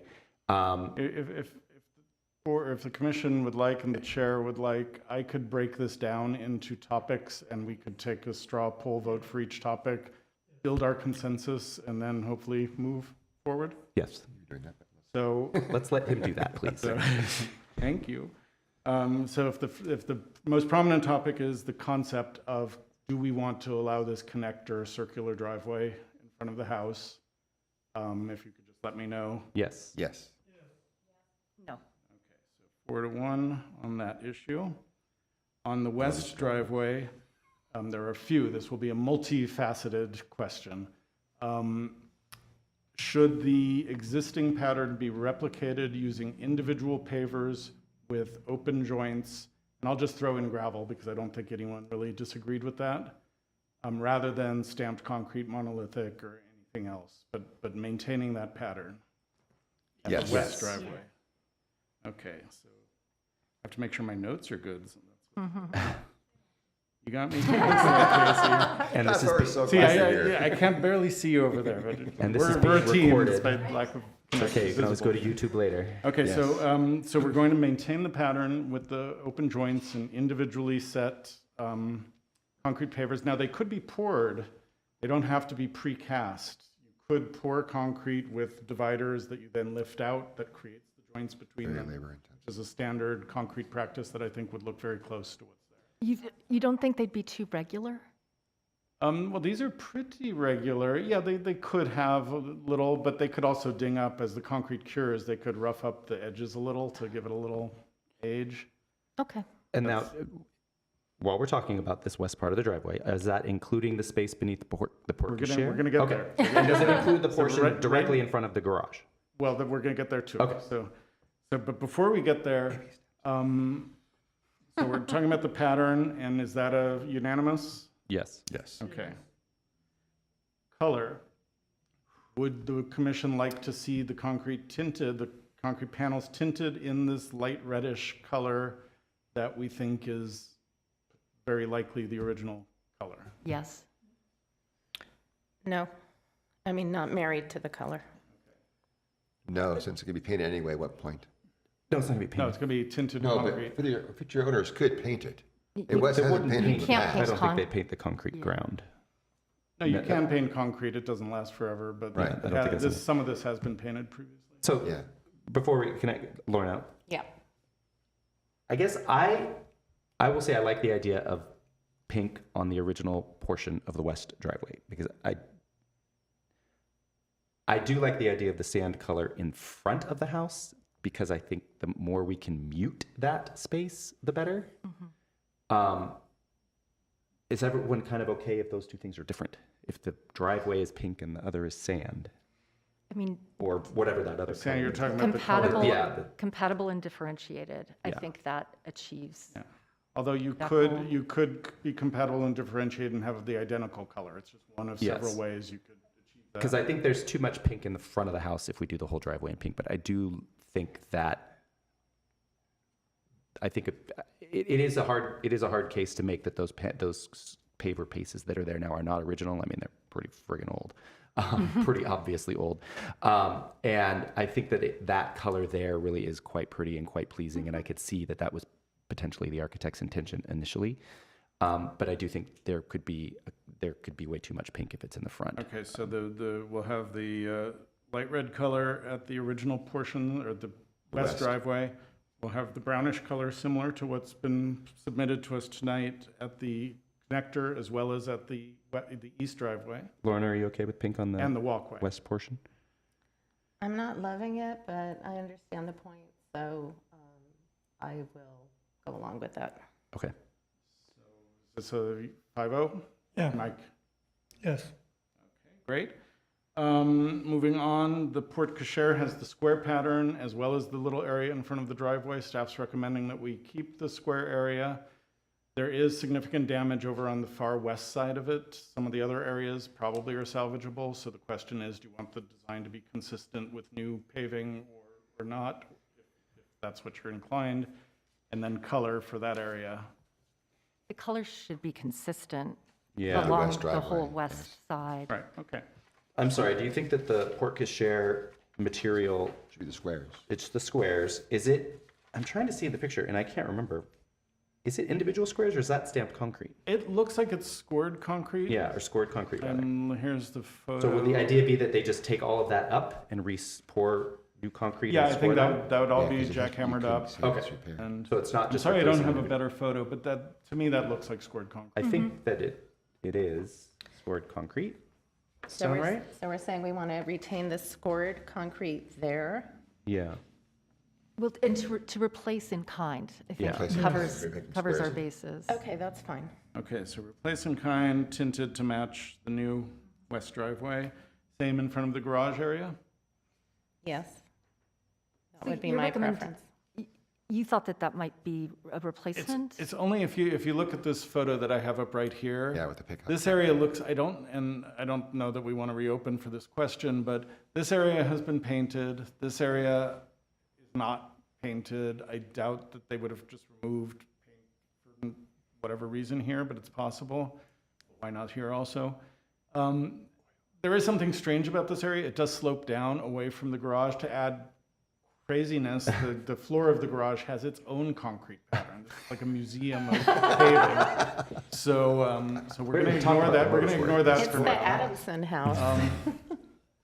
I think the easiest path is, it seems weird that since this is kind of an approach to the garage floor, it's sometimes tied in, so maybe keeping the square pattern there, it's a little, Matching what's there now, basically. yeah, but I think we could justify going either way, keep the pattern consistent all the way to the garage, or use the square pattern there. I mean, Oh, no, I was. yeah, okay. I go with consistent pattern all the way to the garage.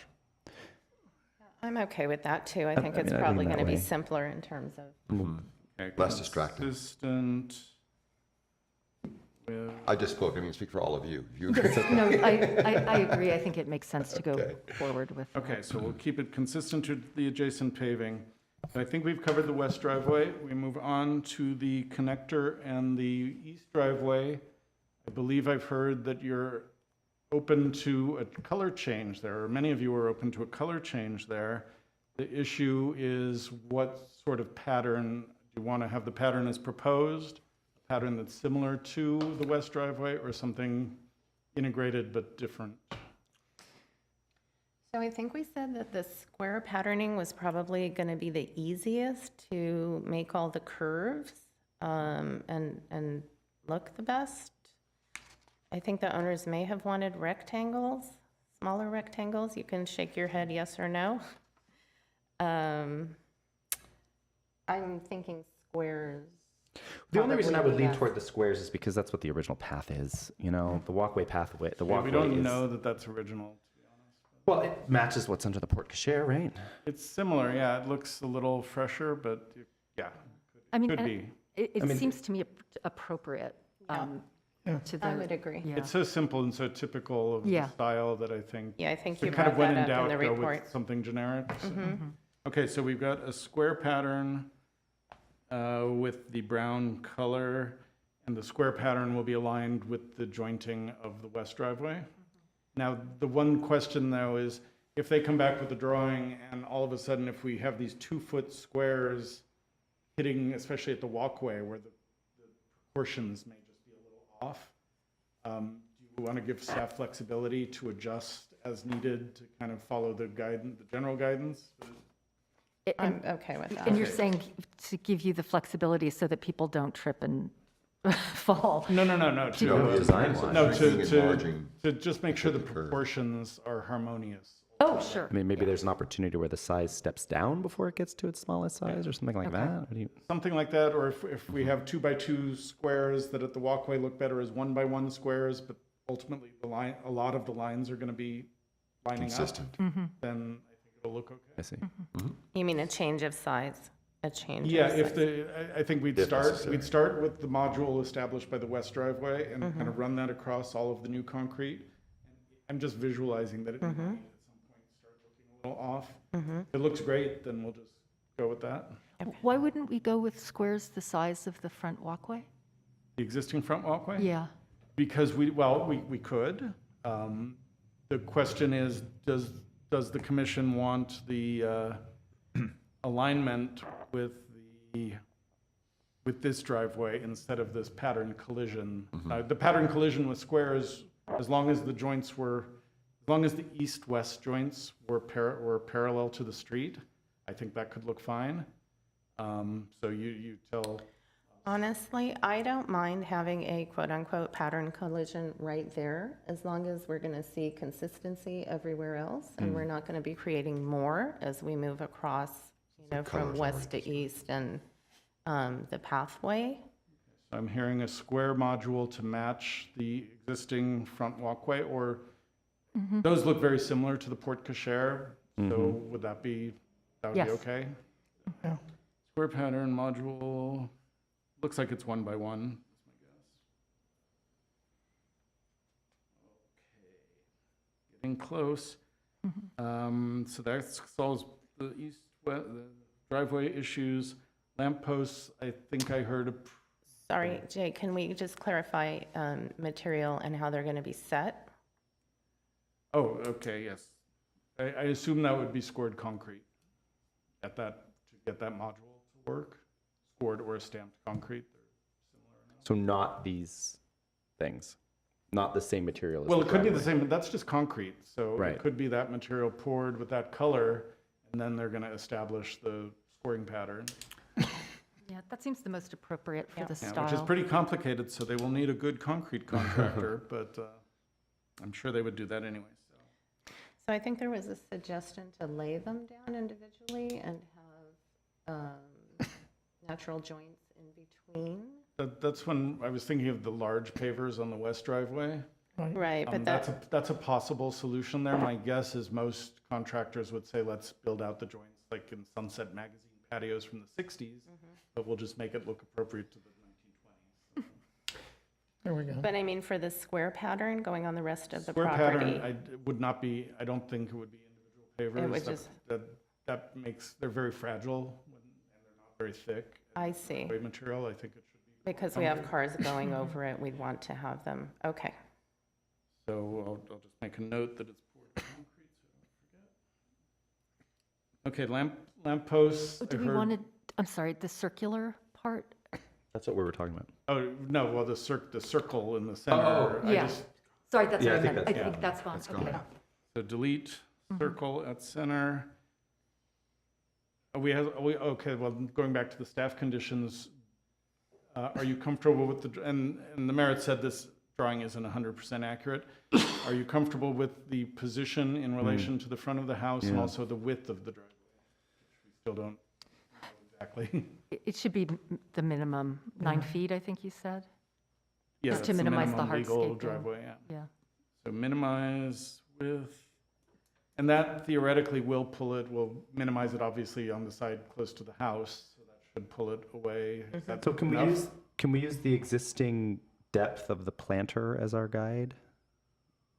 Or do we want it deeper or further from the house than what is there now? You mean the planter that's up? The planter up against the house, if you show the picture with Yeah, I'm the, trying to find. Thanks. Oh, we don't have a good, we do You have. kinda do. Yeah, it's coming up. there. Oh, yeah. I think it's the east side, which is the left picture, feels a little shallower maybe. And there's actually a bump out there too in the house. So it does, we think may it would need, need with to the be- trees and everything, we may need to leave some flexibility on that. I think if you give us direction, we don't need a dimension, just give direction to increase the amount of breathing room. If we just did this current dimension that you see in this photo, it looks like following the joint lines that Right. the driveway would come right up to the circular stair, which we don't want, I don't think. So, and we could also flatten the curve and work out the configuration. There are rules about the arc radius of circular driveways in the zoning code. I'm not focused on those. I will say publicly, I probably shouldn't, only because this is such a weird situation. Where we're Yeah. trying to connect two existing driveways. Right. But we will run it by our public works team to make sure that this is a navigable, useful thing, so that we're not approving something that we come back and it's Okay. Do you feel like you have good Supposed to be. direction on that? to minimize width of driveway, 9 feet, move as much as possible to the north,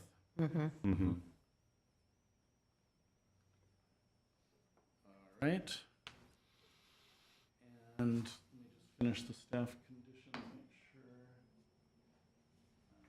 Yeah, so now we're at the lampposts. I think I heard consensus for painted brick if you are inclined to approve the lampposts. I know there's at least one vote for no lampposts. I'm okay with lampposts, as described with the painted brick and the mailbox and the plaque. Want to weigh in? I'm leaning against the lampposts to stick with what Catherine has said, unless someone can persuade me otherwise.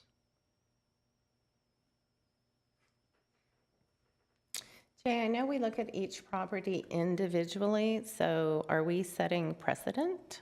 No design review decisions are precedential. People would like They to have, say they can have influence, but Yeah, they'd have officially, influence and according to the city policies. attorney, they don't set any precedent. So we're not going to be obligated to allow them anywhere else. But we do look to our boards and commissions, DRB and HPC, to establish broad precedent, which helps us guide applicants as we work with them. Right. If the little on the fence. commission wants to say, and my inclination will be to bring any intervention like that on a Glendale Register property to the commission for consideration. Okay. Meaning if we say yes now, doesn't mean we're saying yes forever and you can decide. No precedent, Got it. but I'm No not encouraging you to say precedent. yes now either. I'm Understood. just telling you that's how it is. Okay. I'm wondering if maybe we can make a suggestion. I think the lampposts are going to become more visible once the hedges come down. And if there's a desire for lighting at the front and sort of establishing the entrance point, maybe we could just ensure that the lamp posts stay at the front as So an keep the alternative. existing. Keep the existing? The existing posts, yeah. The Oh. existing lamps could be moved or stay where they are. That is an option, I definitely. would be totally fine with that, because those are there. It's not adding a new conjectural feature. I mean, we did have a Tudor home that was coming for register that had some lamp posts that we had the owners remove. Yeah, that's a decision that I have come to regret because I saw a very similar house that had a very similar feature that looked pretty original. So that was my call and my bad because and I still can't say that it was original, but I just have reason to doubt that decision. Okay, so keep the lampposts. 1, 2, I would like, I'm fine with the pillars. 3. With the, As existing. The The new addition? design. Yeah, I'm fine with that. I'm looking at the picture of the house. The existing lampposts are pretty far forward. They're right up against the edge of Yeah, the do we have a planter. picture of It's hard that? to see them, but They could be relocated. where did it go? There is a picture. I'm looking at it in the packet. It looks like they're very close to the edge of the sidewalk. And I'm afraid that if they're agreeing to push some of the landscaping back, go forward. They could just move them back. Well, but then they're not. Then they're moved. They're The- pretty, the- they're the pretty whole close. point is that they're Stay in the place. Let's same. leave them where they are. They're within a couple Not of feet of the exactly. sidewalk. Technically, they're too tall. I believe they're over 5 feet And we certainly don't want to tall. set that precedent. If Council won't well, want if to. they were left in place right now, it's a grandfathered condition.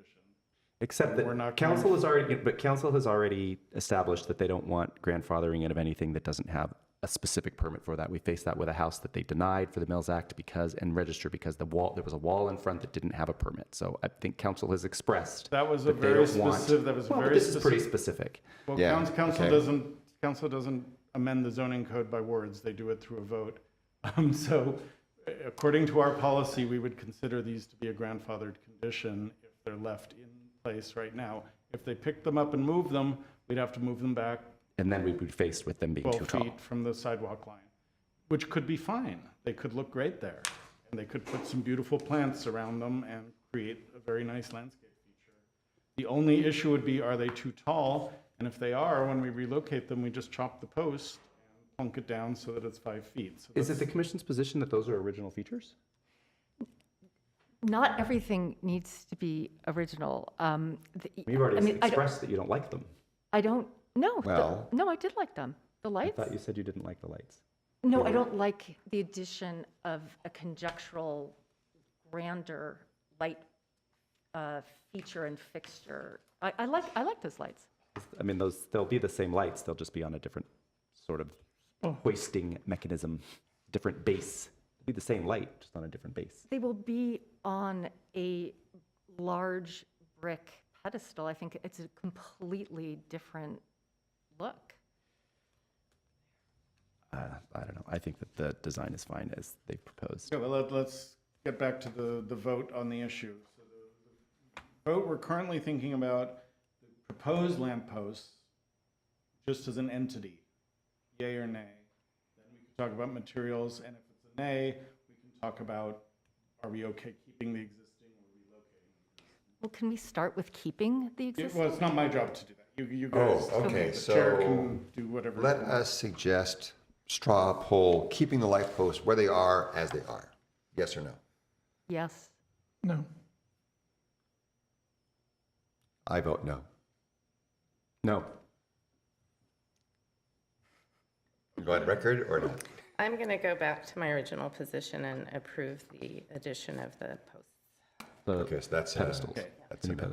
Okay. Okay, so then if the commission wants to approve the new lampposts with the base, I assume painted brick seemed what I think I heard. Yes. The commission is voting 4-1 to new lampposts, reuse the light fixtures, adjust proportions as needed. Yes. All right. Unless I'm missing Proportions are, anything at proportions this- are important. Yeah. One item in 3 hours. Holy mackerel. We were not expecting that. I was making a note. I was missed expecting Desiree. it. We spent 2 hours talking about that wall one time. I think we broke the record. Yes. Okay. So are you done with us on that? If you guys are, I have what I need to write up Okay, conditions. so we're now on time for a motion Yes, with those please. recommendations? Yes, please. Got it. All right. So I guess one of us has to make. Yes. Who has the better records, Craig or Lorna? I didn't write anything down. We can just say based on what we just discussed, right? Yeah, this is the way we do it with the DRB. I just read a list of conditions, which is in the record, in the tape of this hearing, and in my notes, and Casey's notes. So you can just say with the conditions we just discussed. Okay. All right, so is there a motion to propose the recommendations just discussed? To the So I council? move that the HPC recommend to City Council. No, this is, just you're the Oh, final, this just is where us. it's final our stop for final design review. stop. Yes. Okay, good. Then I propose that we move forward with with all of the recommendations that the commission has decided upon for the property at 804 West Kenneth Road. Second. Oh, he's got to call roll, doesn't he? And Yes. second the motion. Yes. Oh, I'm sorry, second the motion, you're right. I Yeah, apologize. so now we have a motion Motion's been seconded. seconded by Commissioner Kenneth. Commissioner Morgan, Yes. Commissioner Vertan, I usually do go different than that. That's okay. Commissioner Yurka, Yes. Commissioner Vartanian, Yes. Commissioner Kognani, Yes. Chair Doom. Yes. And that was a yes. It was. Okay, sometimes I lose track, so. All right, cool. All right, Merritts, thank you for sticking it out. And I wish to, I personally, if we were in a historical district, I would have loved your brick herringbone. As a grandson and son of a bricklayer, I've made Lenny brick herringbone driveways, which are great, but we are where we are in the district. So thank you. Okay. And I would like, if there's no objection, take a 5-minute break before we go on to item 7B. Yes. All right. We'll take a 5-minute break and be right back.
We are pleased to bring our meeting back to order.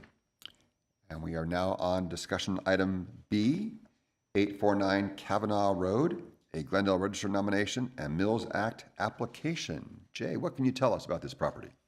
Casey. Oh, Casey, you're on. Excellent.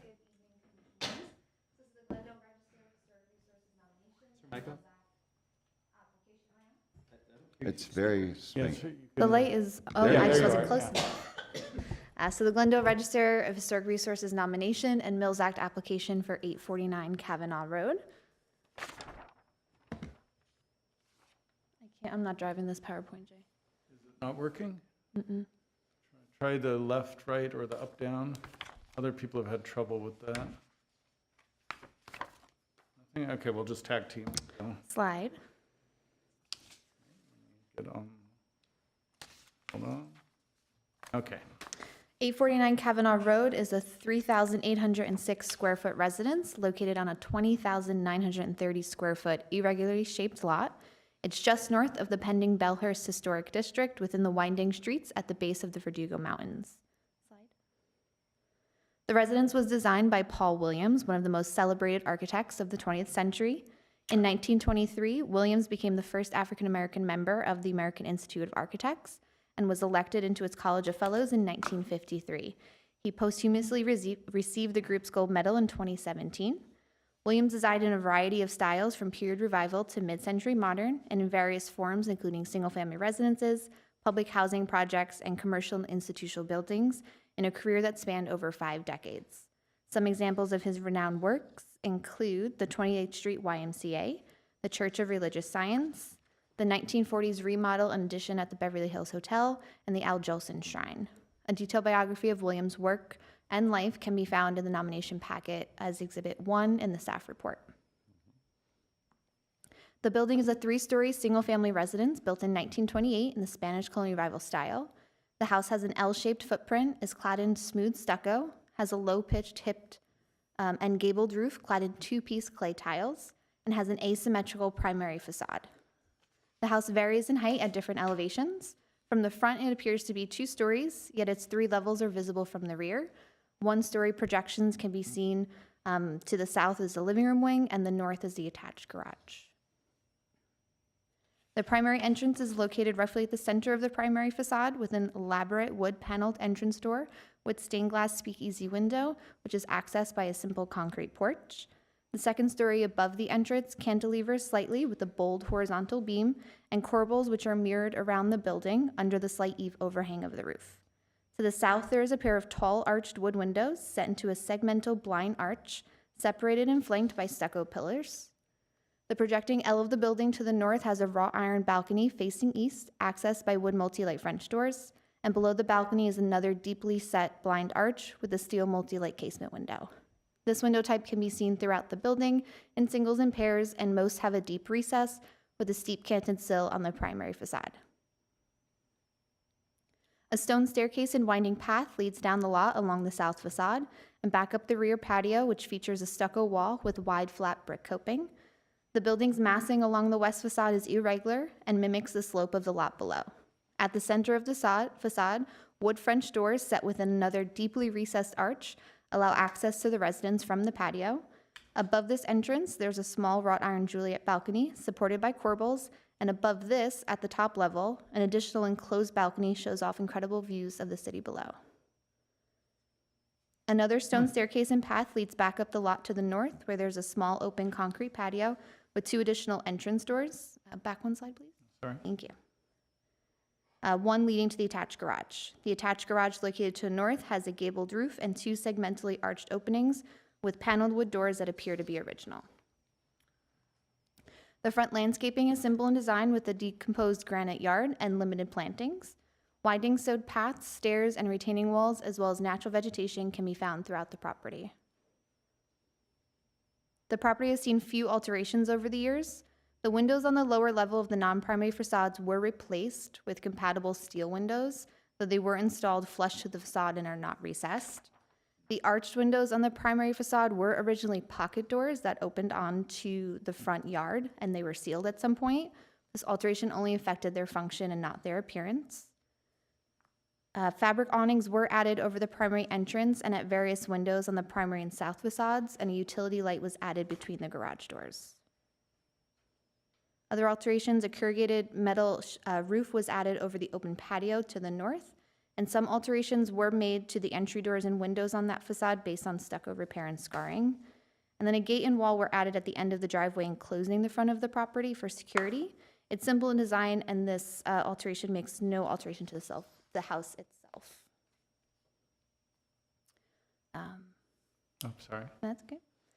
849 Kavanaugh Road is an excellent and highly intact example of the Spanish colonial revival style, designed by renowned architect Paul Williams, a master architect celebrated for his skill designing in various styles and for his influence on the built environment of Southern California.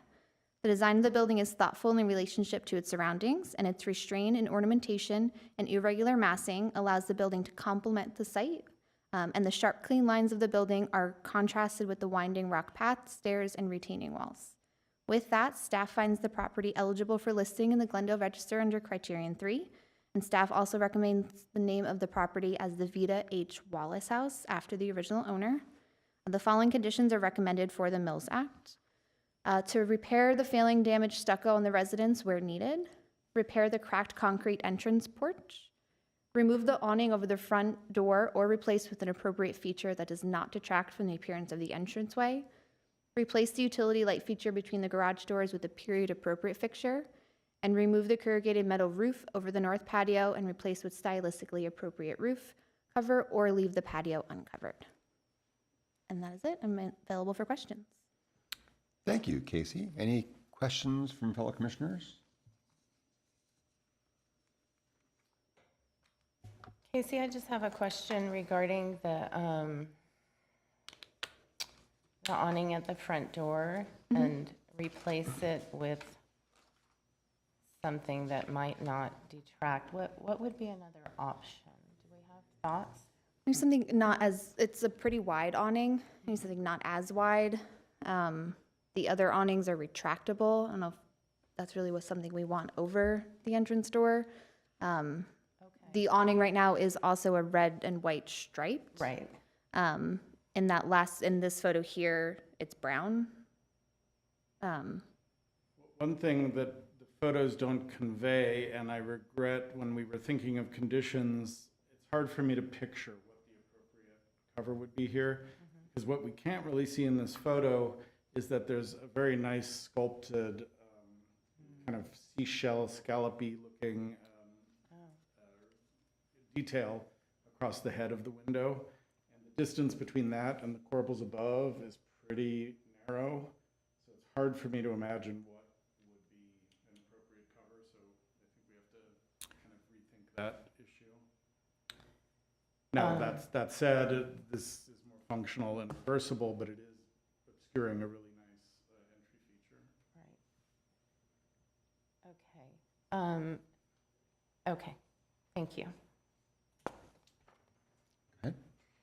Thank you. I had a question about, and this is just more out of curiosity, because about the windows, the replaced steel windows, because they looked identical to the old, like not closely matching, but identical. And when I read the staff report where it talked about them being recessed, I thought they'd be flush with the exterior wall, and I thought, and they're just inset, not as much as the ones on the second story. Is there a possibility that that is actually the original position of the windows? I mean, it's possible. Most of the other windows are recessed in a pretty uniform pattern. The windows are definitely replacements. There's the different hinges and the different handles, and then there is the scarring around the windows. It is possible that they were not recessed, but the rest of the windows are pretty uniformly recessed, so I would assume that they were also recessed. There is, if you look at this, I don't know, I think we have a better picture of it. The window toward the front that's set in this deep niche kind of recess, but the window itself is a more typical, relatively shallow recess that you see on a lot of steel windows on period buildings.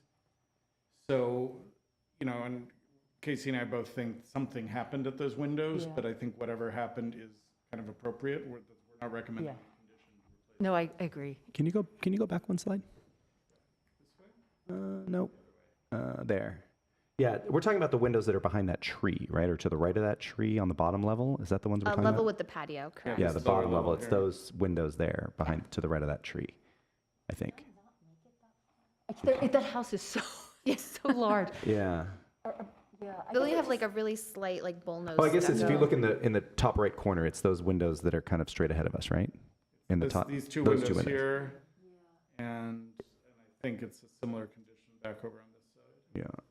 I know the one by the porch, the corrugated roof had been, that looked, Yeah, that looked something altered. happened. Okay, thanks. I was just curious, just trying to educate myself. Any more questions? Okay, I'd like to open the meeting up for public discussion. And I have one card, like Karen Young up to speak, and state your name and address for the record. Go to town. Good evening. Thank you for the opportunity to speak. My name is Karen Young, and I'm the owner of the Paul Williams designed house at 849 Kavanagh Road. I just want to briefly say, very briefly, that the house is more than just a house to me.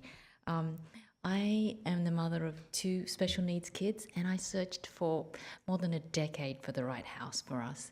And the minute I walked into this house, I knew we'd found our home. So we've been there almost 6 years now, but there's not a day that goes by where I don't have moments where I look around the house and I really appreciate how wonderful it is. I walk through Paul Williams' elegant design, through beautiful, graceful arches, and I look out like abundant windows to beautiful sunsets. You know, I sit in the tranquil garden and I can look through 2 massive glass arched windows into a beautiful fireplace. So all of these moments and more make me want to preserve this house so that it will be there and loved for, well, forever, if that's possible. Professionally, I'm a nurse and I spend my time taking care of people, but now I feel this responsibility to be a caretaker of this house, to make sure that this house and the legacy of Paul Williams that lives on. His story of determination, of perseverance, of overcoming racism and unbelievable obstacles is a story that must be told. And I feel in a small way that just preserving this house and being part of that will help preserve his legacy. So thank you for your time.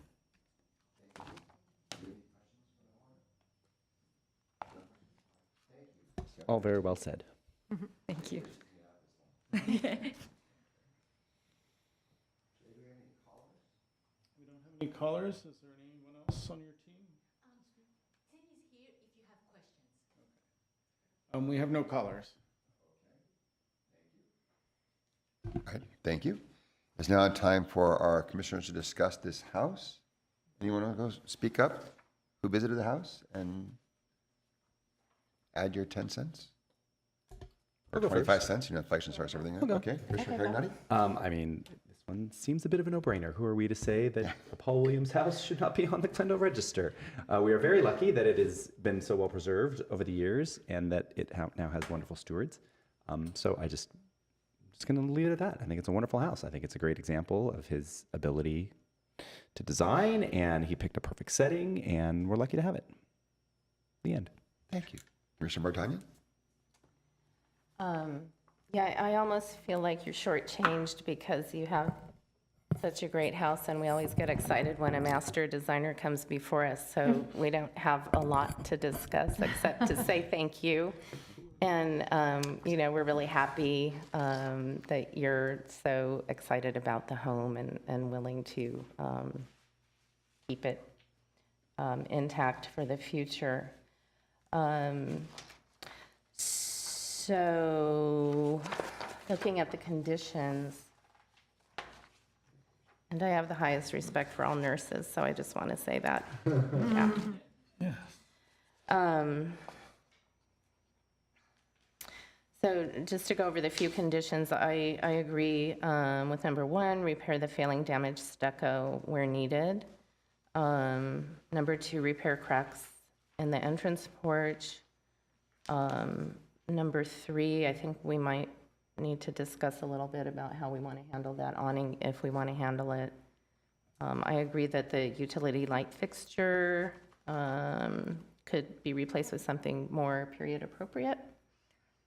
And the corrugated metal roof, I also agree, maybe that could be replaced with something more wood, beamed or something to that effect.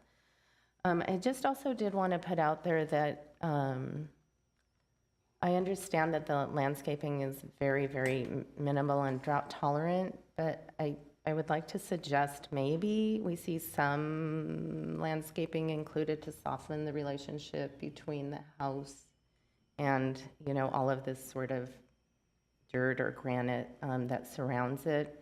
Doesn't have to be a lot, doesn't have to be a full landscaping, doesn't need to be grass, maybe just a little bit of, lavender, some white shrub roses, natural native plants, maybe a little closer to the facade, just to soften it and give it some color. I've looked at, we have the benefit in Ross Moines of having our tract book from when the tract was being laid out. And I can see in the pictures that all of the homes were, always had some form of landscaping as they were being built. It was oftentimes, same thing, not necessarily grass, but small shrubs, roses, Italian cypress, some palms. So again, that's my thought. And that's all I have to say. Thank you. Commissioner Yurka? I will echo what has been said. It's very exciting to have a Paul Williams come to this commission to be placed on the Glendale Register. As you know, Glendale has a rather infamous history of racism, and I think it's particularly important to have the work of master architect Paul Williams recognized by the city. We also recently, Paul Williams was demolished. There's more to say. I saw the look on your face. It had been very badly altered over the years and had really lost the integrity, the original integrity. So that's why that happened, but it makes it a little sweeter now to have this to add to the register. In terms of the conditions that Lorna mentioned, I agree with this. I agree with all the conditions. I think based on what Jay was saying about the feature at the front door that's being obscured by the awning, that it would be good to remove that to have that visible. And I really like, although we don't condition landscaping, except in certain unusual cases where there's really a character defining plantings at the on the landscape. I do think that Lorna's point about softening the front yard, I think that's a really valuable one. And of course, I have many gardening ambitions that have been thwarted over the years. So I'm very sympathetic to a parch of dry dirt, but it would be just an asset and a benefit to the house. But thank you for bringing it forward. Just a quick note, you are allowed to address landscaping issues. Planting? For the property, yes. Yeah. Property wise. Yeah, if you're putting a Mills Act condition on. So we could say we want lavender? No, No, generally, we could say generally you would talk about the goal. Okay. To soften the relationship between the front of the house with the front yard by planting shrubby native hedges appropriate to the style of the house. I had no idea. Thank you for clarifying that. And I think the commission has discussed landscaping. We've done that in the before. past. Yeah. Okay, great. Yeah, welcome. You know. Commissioner Morgan? Well, first I would like to say thank you for nominating this house. I don't know why it hadn't been nominated years and years ago. But I did want to say I couldn't come during the Easter time. Good Friday is a really hard day for me to get out there, but I did go on Monday, and it was kind of eerie because your gate was open, and I walked in and I was like, hello, And I walked up to the front door, and your front door was open, and the screen door was there. And I thought, well, all the cars are here. There's got to be somebody here. And unfortunately, I didn't meet any of you people, but it's an interesting house. And But how was the food? it was really, really good. But the one I wanted to say, and the thing, Casey, if you wrote this, because you walk and you're used to lots and lots of flora and fauna, and you hit it so well when you said the front landscape is notable in its simplicity. The decomposed granite yard with only limited plantings feels more Iberian than Glendalian. And you're in there and you're kind of looking around at everything and you're going, are they redoing this? I mean, you're so conditioned to be in Glendale to have lots of trees and grass and the whole thing. And I do believe where it says it feels more Iberian than Glendalian. It is not known if this remains from Williams' vision for the property or is something that developed later. And I wanted to say one other thing about Mr. Williams. He was 34 when he did this. He was not very old. I mean, when you think of a lot of master architects, they're much older. But I enjoyed it. I went across to the street that's where you shoot across the valley. I think it's Harrington or something like that. And I went and looked and took pictures of it and the whole bit. And then I went on Zillow and looked at all the pictures of all. Fantastic house. I mean, yeah, it definitely needs to be on the Glendale Register. And again, thank you. And one other thing, my mother is a registered nurse. She used to work down at Glendale Memorial a billion years ago. So anyway, thank you very much. I do just want to add that was Jay's interjection to the staff report. So Jay, I Oh, can't it take credit was? for that Oh. line. And I just want to add that Casey was combing through the documentation prepared by the applicant. There is a real estate document that shows a different front yard treatment, including a sea of asphalt. Because we want to remember or replicate. But there were more typical plantings. Yeah, we saw that in the task staff So we report. can say now that this probably wasn't Williams' vision. I never really thought it was. It was more just maybe. No, it did. Just looking at this, every shelter magazine and food magazine that shows these very beautiful, elegantly dressed people lifting glasses of wine, toasting each other, sitting at long tables like this reminds me of this front yard. So it just seemed like a lifestyle yard. Thank you. Any discussion on the awning? Yeah, so I mean, I have a thought about that. It is a reversible item, which gives some leeway, some flexibility about it. My initial position sort of was like, it's reversible. It can be removed later. You can't. The likelihood of our fellow Glendale citizens enjoying the front facade of this house is very limited. It's up a very private driveway, also behind a hedge. I don't think that very many people are going to just even be able to see this. If the awning, in my mind, provides a specific need for you, you have special needs children, if getting in and out of the house is challenging for you in inclement weather, and this is somehow providing protection for you, I personally am of the mind of allowing for that to stay with the understanding that in the future someone could take it down. I am looking at the picture that I think Jay mentioned, the real estate brochure. It is a lovely feature behind that awning. It is a lovely architectural flaring design. But I also understand that it's one of the features that most people are not going to be able to appreciate of this house unless you invite them in. The real opportunity for people in Glendale to appreciate this house is driving down Kavanaugh Road and seeing it up on the hill and experiencing it that way. So I personally am of the mind that this awning can stay. I think if I would leave it to the homeowner at this point to make that decision if it's important for them for their circumstances. Some of us just were adjudicating the driveway situation from a standpoint of safety, despite the fact that maybe that wasn't totally appropriate. I think in this case we can look at that. I would look at that the same way. I think the other conditions are pretty straightforward. The corrugated roof, I think that's, especially because that is the side of the house that everyone does get to appreciate. And then if they do want to put something there, I think staff, and if he doesn't feel comfortable coming, staff doesn't feel comfortable, they can come to us with the design ideas. So those are my thoughts on the conditions. Thank you. I did want to mention one last thing. Go right ahead. Absolutely. I was born at 822 Kenneth Road, Kavanaugh Road, rather. The very first house I ever lived in when I was taken home from the hospital was the one right down below here. That's all. It was having a Mike Morgan moment. I only lived there 18 months, but it left an impression.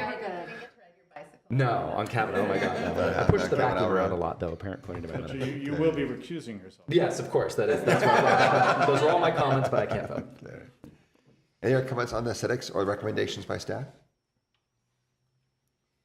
All right. Any motion? Yes, Commissioner Morgan. Well, with Chris, I would say the same thing. That one where if she really needs the awning and it is replaceable at any one date, I would, kind of strike it from the staff commissions for the Mills Act. I'm okay with that. The chair will entertain a motion to approve, I imagine, with staff recommendations, this application. Did we want to have any discussion about landscaping, or does everyone feel comfortable not making any recommendations or conditions? Heard two people who would like. Can we open the public hearing for a second? Absolutely. We can open the public hearing. Invite the homeowner back up to the podium, please. You're Do you back on guys have record. do you have any future ideas for that space? I don't, but Okay. as having two children with special needs, I have to be really selective with landscaping because my son would like grab things, especially if they're low, and just put them in his mouth or rip them up. And so that's one of the reasons that we haven't landscaped. COVID is the other reason. Okay. So So you don't have a plan in place yet in your mind? Okay. No. That was my main question. When you purchased the house, did the front yard appear as it is to us now? It was. The previous owners had a lot of plants in pots, which they took with them. Well, maybe better for the grabbing. Okay. All right. And was the awning in place when you purchased the house? There was an awning in place. It They wasn't. just changed the color to match the other one. Okay. And Good. Nice job. I wanted to thank Chris because it does actually serve an important purpose. It's in rain or in sun. When I bring my son home and he's in a wheelchair and I have to open the door, and it does serve a purpose that is very functional. Any more questions from the homeowner? Open discussion? All right, we'll close the public hearing again. Thank you. Thank you. Public hearing is now closed. Any further last minute comments? All right, we'll now entertain a motion to approve this application. And will I make such motion? Do you want to? Did you have a comment? You're done. Okay. Just to be sure, we're based on the testimony, the landscape issue is not an issue. Not an issue. I think it's fine. We accept it as it As far is. as I'm Okay. concerned, it's fine. Okay, well then I move that the Historic Preservation Commission recommend to the Glendale City Council that the property at 849 Kavanaugh Road be added to the Glendale Register of Historic Resources and granted a Mills Act application with the following, with 4 of the 5 conditions outlined in the staff report, removing condition number 3, and that the house, remind me, be called the, anyone? That one, the Vida H. Wallace House. And That's just so my you know, motion. we usually just use last names. Okay. But we have another Wallace house. Oh, you're right, we do have a Wallace House. Oh, I thought this was because it was a cool first name. It's a great first name. Yeah, well, for you especially. Well, it's Veda. Spelled differently, but, but no, I Close- thought close that enough, too. so. Well, it's also named after a woman. Then let's go for it. Yeah, let's do it. That's true, it's not. Okay. I'll make the second. Okay, it is moved and seconded to accept the house at 849 Kavanaugh Road for Glendale Register and Mills application. May you please have a roll call vote? Commissioner Morgan? Yes. Commissioner Yurka? Yes. Commissioner Bertanian? Yes. Magnati? Yes. Chair Doom? Yes. Approved for recommendation to council. Congratulations. Congratulations. Congratulations. The major hurdle is passed. And thank you for staying Enjoy your home. so long. Yeah. Thank you for keeping our portion brief. Yeah. We're Thank you for hungry coming, Tim. too. It was nice to see you in the audience, Tim. Thanks for coming. It's always that way. The shortest case is always last. Good to see you, Tim. Mr. Gregory. Yes, thanks for coming, Tim. It Yeah, was nice to thanks see for you in the coming. audience. Tim. Just so you know, when you came to the house, the only person there was the nurse with our special needs. Oh, really? She doesn't come. No. So I didn't want you to feel. Oh, no, I didn't feel neglected at all. It was like, I wasn't supposed to be there on that day, but it was, And what I could see was cool. I mean, it was really nice. You're lucky you weren't arrested. I had my little Please. thing on. All right. I just Thank want to you. say thank you for everything you guys are doing preserving Glendale. Thank you. Our pleasure. This was a long hearing, but it was fascinating. I'm glad you didn't leave change a after the thing. break. Thank you for the You feedback. can always rewatch it. Reruns. Good night. Congratulations. All right, next item, number 8, Community Development Department updates. Review of GMC 15.20.050. Findings for listing resources in the Global Register of Historic Resources. Jay, what can you tell us? Okay, I'm going to try to be as brief as I can. I do have a bunch of slides. It's somewhat complicated if we want to extend this discussion further and have it agendized rather than a briefing where we can have a little more back and forth. But what my goal here is just to indicate how staff looks at the designation criteria and the aspects of integrity that are now built into the designation criteria. And, you know, I don't think it's a surprise or a secret that this is based on the decision about the house that we heard at the last hearing about 1420 Winchester, where we had a split vote, 3-2, voting in favor of recommending it to council after staff recommended not designating it because of the number of alterations that had been made. And staff is usually, personally me, in general, staff, boards and commissions disagree with us all the time, and it's just another story. I was concerned about some of the deviation, so I thought it would be important for you to understand how we interpret these things, because that's how we go when people call us, which happens on a regular basis. Hey, is my house historic? Sometimes we just look at a street view picture and say, yeah, that looks really interesting, or maybe not so much. Sometimes we go out on site visits to help guide people in terms of whether or not they think their house, whether they want to pursue a nomination. We never discourage someone from nominating. If we think it's not a good candidate, we'll still say it's your right to come to the commission. Most of the time, these properties are in what I call the gray area. It's not a shoe-in, but it's also not necessarily a horrible candidate. And some people, in fact, a lot of those people decide to pursue the nomination. So just focusing on the language of the ordinance and how we kind of interpret that when we're working with applicants, and then also when we're devising recommendations for the commission. The focal point is the municipal code. Title 15 is where historic preservation lies in terms of Glendale Register properties. Historic districts are in Title 30, just because of the way the code was split up because we came to historic districts late. And so the important section is this section 20050, the findings for listing. And several years ago, the commission's familiar with, I hope you are all still familiar with, we changed our conditions and our eligibility criteria. And when I started this job, there were 7 criteria in the Glendale ordinance. Several of them overlapped with the national guidance for the National Register and also the California Register. Some deviated from that. One of my goals on staff was to kind of bring our code into conformance with the national and state standards, which is what most cities do. So we ultimately pared this down to 4 conditions. We added a 5th that didn't work out. We've took that away and made it an incentive. So the current code right now has 4 criteria for designation. And a property only needs to meet one of those. Some properties meet 2. Most properties only meet number 3 based on the quality of their architecture. But I'm putting here the events and broad patterns, people, architecture, and archaeology, 1, 2, 3, 4. So we refer to criterion 3, as we did in the staff report tonight. That's based on the quality of the Paul Williams design that we just looked at. One of our more recent changes to the code was to add the concept of integrity to each of the criteria. So it gets repetitive, and you can see here, this is the actual language we use. So these are just how to keep it in your head, how to remember what the criteria are. Events or broad patterns that are significant in history, people associated with the property who are significant in history, architecture we'll talk about in more depth.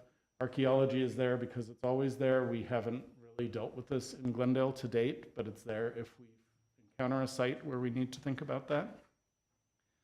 I'll go through the actual language of these when we look at a couple of quick examples. But this is the language that we have today in the code, and you can see at the end of each one, "and retains historic integrity" was added. And we did that because that keeps us in conformance with the national and the state standards. It raises some issues, but we'll talk about how we assess the aspects of integrity.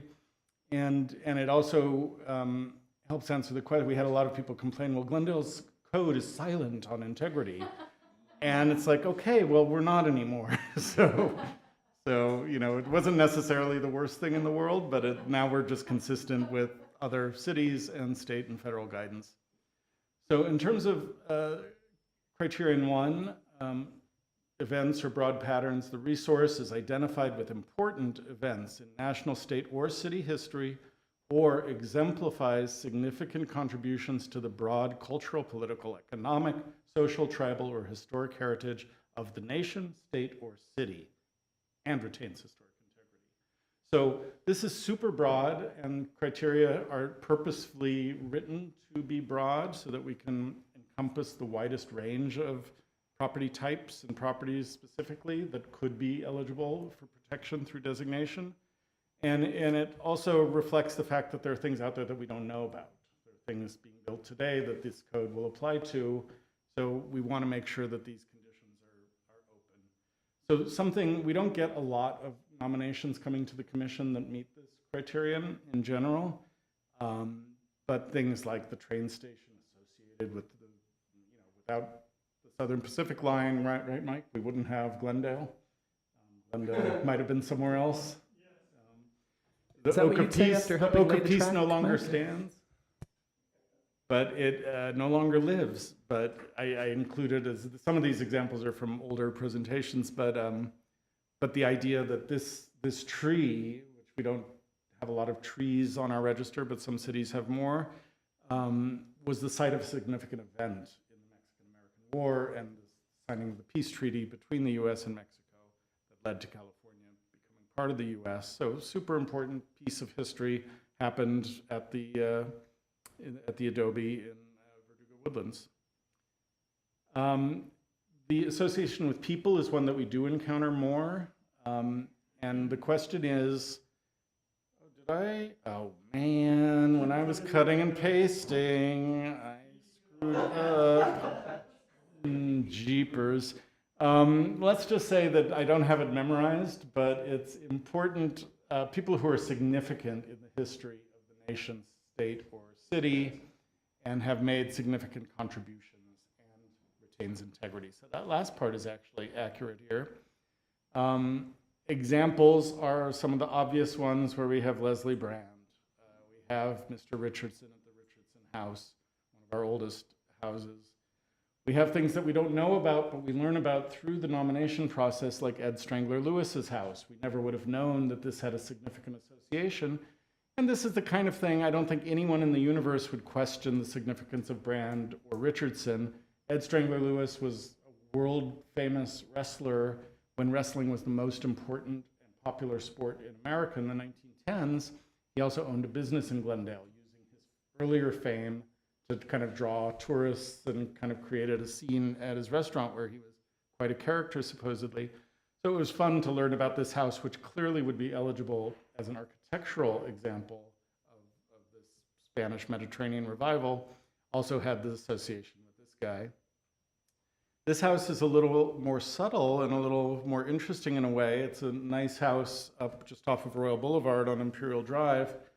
When this came to the commission did not think this house was significant architecturally and was ready to vote it down.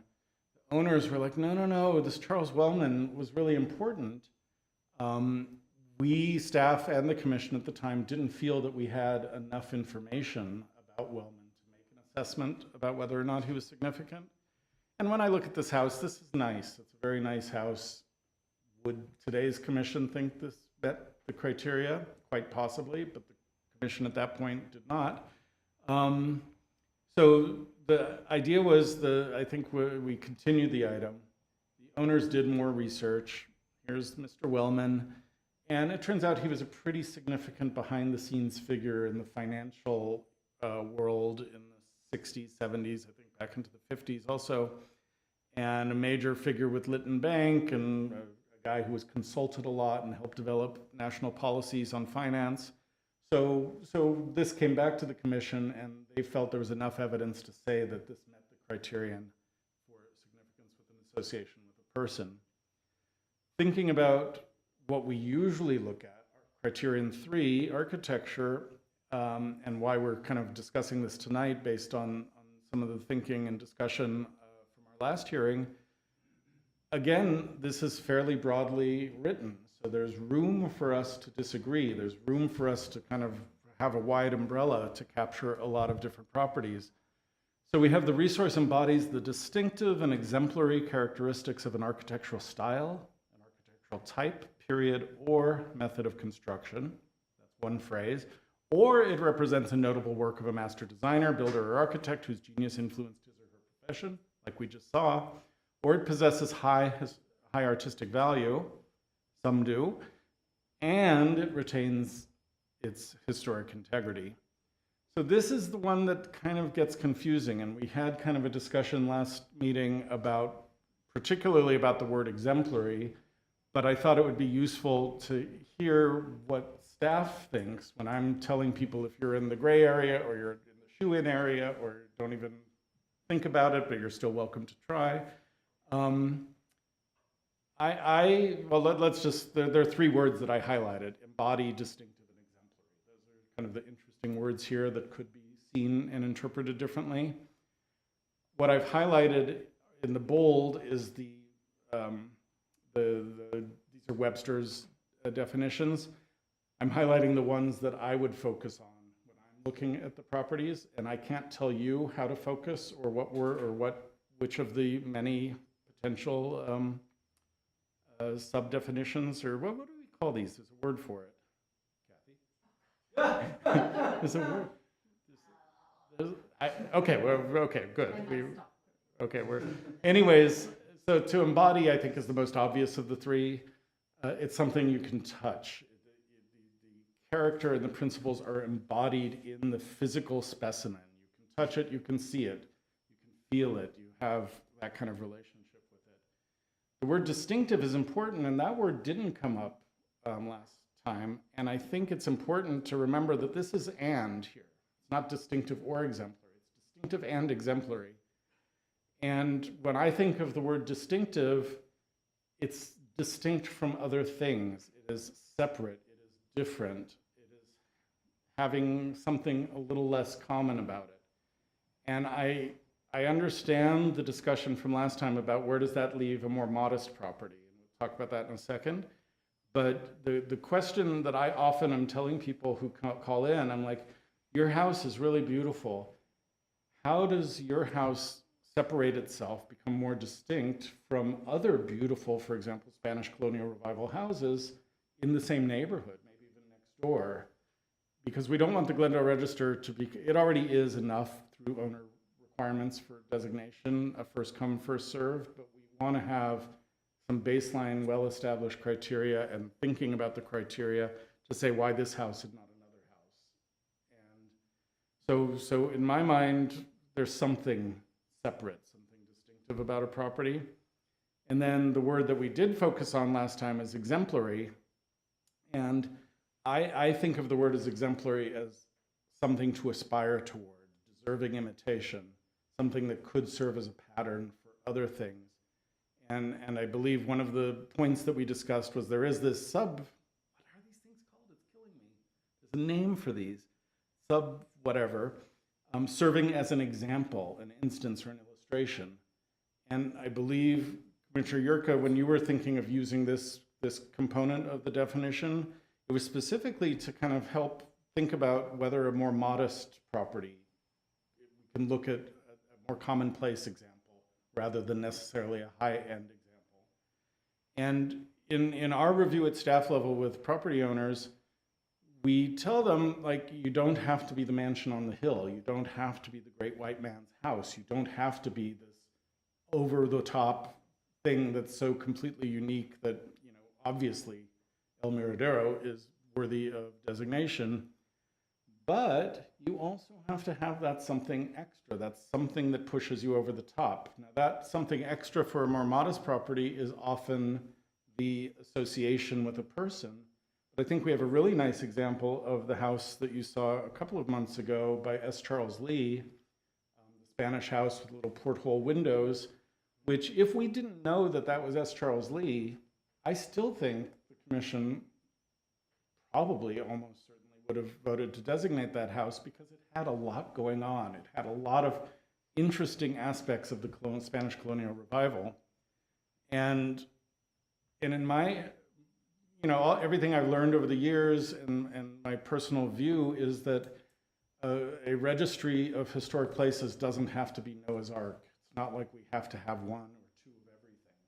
There may be certain building types or certain styles or examples of styles that just are never going to make the cut. They may be great as historic district contributors, which I think the house on Winchester, in my opinion, would be a great contributor, even with the changes. I think someone mentioned tonight that it was too changed to be a contributor. I don't think that's true. I think it would definitely be a contributor in a proposed district, which I think that street in that neighborhood is a candidate to be a proposed district. But to me, because of those changes, it stopped being worthy of imitation. There was too much happening after the fact. I know we don't want to have a huge discussion here, so you'll tell me at the end if this is a topic that we should really dive into through an agendized item. Archaeology, the resource has yielded or has the potential to yield information important to archaeological prehistory or the history of the nation, state, region, or city, and retains historic integrity.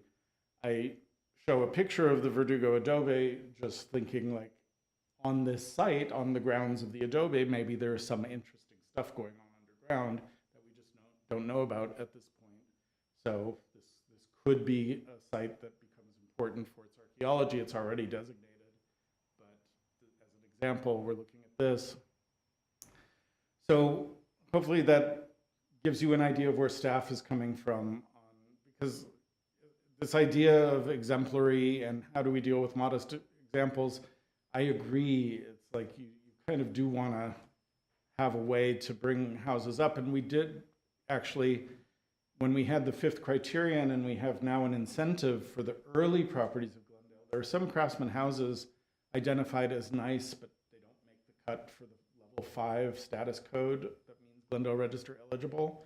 But because of their rarity and how early they are, we wanted to have a mechanism where a property owner could get on the Glendale Register even if our traditional interpretation of the criteria was not leaning toward a positive outcome. So we specifically have an incentive to allow more modest examples of that style. And we did that specifically because, and it's not just craftsmen, we talk about early properties. So it could be a Foursquare, it could be, if we had any hidden Victorians somewhere. But so there's a recognition of that, but that recognition hasn't extended to minimal traditional houses, where there are some really splendid examples of minimal traditional that I think would easily get on the register. But the vast majority of the ones we see in the city, I think, sorry, that's never going to be, well, I shouldn't say never, in 100 years, it could be very, very important. So that said, let's think about just the aspects of integrity, and I'll be real quick with this. The reason we added this is because it's the standard of what other jurisdictions do. It seems like the right thing to do. And the idea is, if a property is going to be able to tell its story, it has to have aspects. It has to have some thing that we can see and touch and think about that helps tell that story.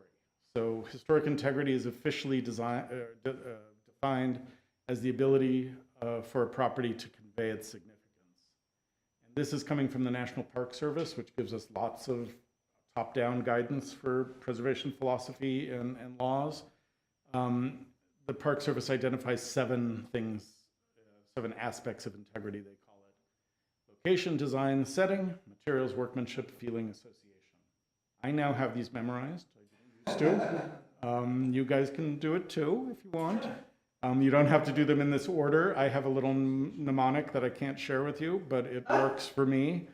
And you can develop your own, and you could also take them out of order. But there is a certain logic to this order. Location is one of the more obvious ones. It's the place where the historic property was constructed or the place where the historic event occurred.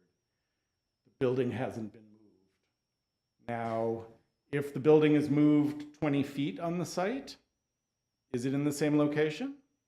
Maybe. It's still on the same parcel. It takes it away from its original location, but it's not the same as a building that was moved from another city to Glendale, where you would say that building has no integrity of location. One thing I should say first, again, I know there's this whole idea of this is not a checklist. You don't have to meet all 7 aspects of integrity. And some of the aspects are more important depending on the type of resource that we're talking about, whether it's a resource that's architecturally important or has associations. So, location's pretty obvious. Design seems obvious. The combination of elements that create the form, plan, space, structure, and style of the property. So we're not just talking about style. We're not just talking about materials. We're talking about this overall junction different elements that come together to create this thing that we can call a design. A design can be very recognizable, something we've seen a million times, and we say that's a nice Spanish house. It could be something unique that we've never seen before by some crazy architect, and there you go. So, but is that original design still visible? Is it still there? It doesn't mean that it's all there. It doesn't mean that everything is perfect, but is it still a legible aspect of the property? Setting gets a little more amorphous. The actual definition is the physical environment of the property. So this is not just looking at any design, any building, it's looking at the environment around the building. And there are 2 aspects of that environment. There's the immediate environment, the setting that the building is on. In an urban setting, we're usually talking about an urban lot, but in a hillside area, it might be a little different than that. And then we're also looking at the broader setting. What does the block look like? What does the neighborhood look like? The immediate area that's in the vicinity of the property. When it's changed, most of Glendale's changed pretty dramatically over the years, but the setting of some individual properties is very much intact, regardless of what's happened around it. So there's a lot of room for argument on this one. It's a big issue with some of our things going on right now. And that's all I got there. Materials are the physical elements that were combined or deposited, thinking about archaeology more. The physical elements that were combined or deposited during a particular period of time and in a particular pattern or configuration to form a historic property. These are the tangible things. Does it have wood siding or does it have cementitious siding? Does it have wood windows? Does it have vinyl windows? And a building could have a mixture of these things. It can have some integrity without having total integrity. It can have 0 integrity. So all of these things are on a sliding scale that we assess each time we look at it. Workmanship is related to materials, the physical evidence of the crafts of a particular culture or people during any given period in history or prehistory. The way the Park Service writes about this, a lot of it talks about things. Can you see the marks of the tools that they used before we had a sawmill? Or can you see the vertical up and down saw marks versus the circular saw marks? So it's not just the hand of a working person. It can also reflect, machine, how these products and materials were made. The idea is when we have that evidence on a property, like the Spanish house we saw that got stripped down to its skeleton, it had a distinctive texture or distinctive not roughness, but bumpiness on the stucco. We're not going to be able to make that look exactly like it did with the bumps the same size and in the same place, but our goal is to have that more handcrafted kind of stucco look when this new work is done. So that's an example of workmanship in a more contemporary 20th century type setting. And then the last 2 aspects are feeling and association. These are the very amorphous aspects of integrity, and they're important, but they're not individually important. A property would have to have other aspects of integrity along with these. If a building just had its feeling, and I'm not even sure how that would happen, it couldn't stand alone and be said to meet the aspects. Feeling is a property's expression of the aesthetic or historic sense of a particular time. Does this look like the 1920s? Does this look like the 19-teens? Does this look like the 1960s? When we see a post and beam house, we can tell that's very different from the way contemporary modern houses look. Mr. Doom? It's mentioned here in this definition as well, a particular time. Out of curiosity, how recent is time? I only ask because I know Turner Classic Movies this weekend is showing E.T. as a historical movie because it's 40 years old this year. So things made in 1982, I mean, 40 years is still 40 years, and we throwing away a particular time. What's our time period as? I always use this example. One of our Glendale Register properties was built in 1993, approved by this commission as an entity, by City Council. We officially have no time limit in Glendale, but there is a common sense kind of idea that for a more recent building to be eligible, it probably has to have a high level of significance on all of the things, the criteria as well as the aspects of integrity. So is 50 years like a benchmark of some kind? No, we don't. 50 years is a benchmark for the National Register. Okay. Most preservationists have moved away from that, and I'm sure the National Park Service will sometime soon, but they move slowly. A lot of cities have a 30-year or 25-year 25 time frame. Okay. We specifically left out a time frame when we redid our ordinance, just in case. Yeah, So you we had a used the property phrase particular period of time. Like the Rice so- House by this really interesting architect named Gerald Lomax.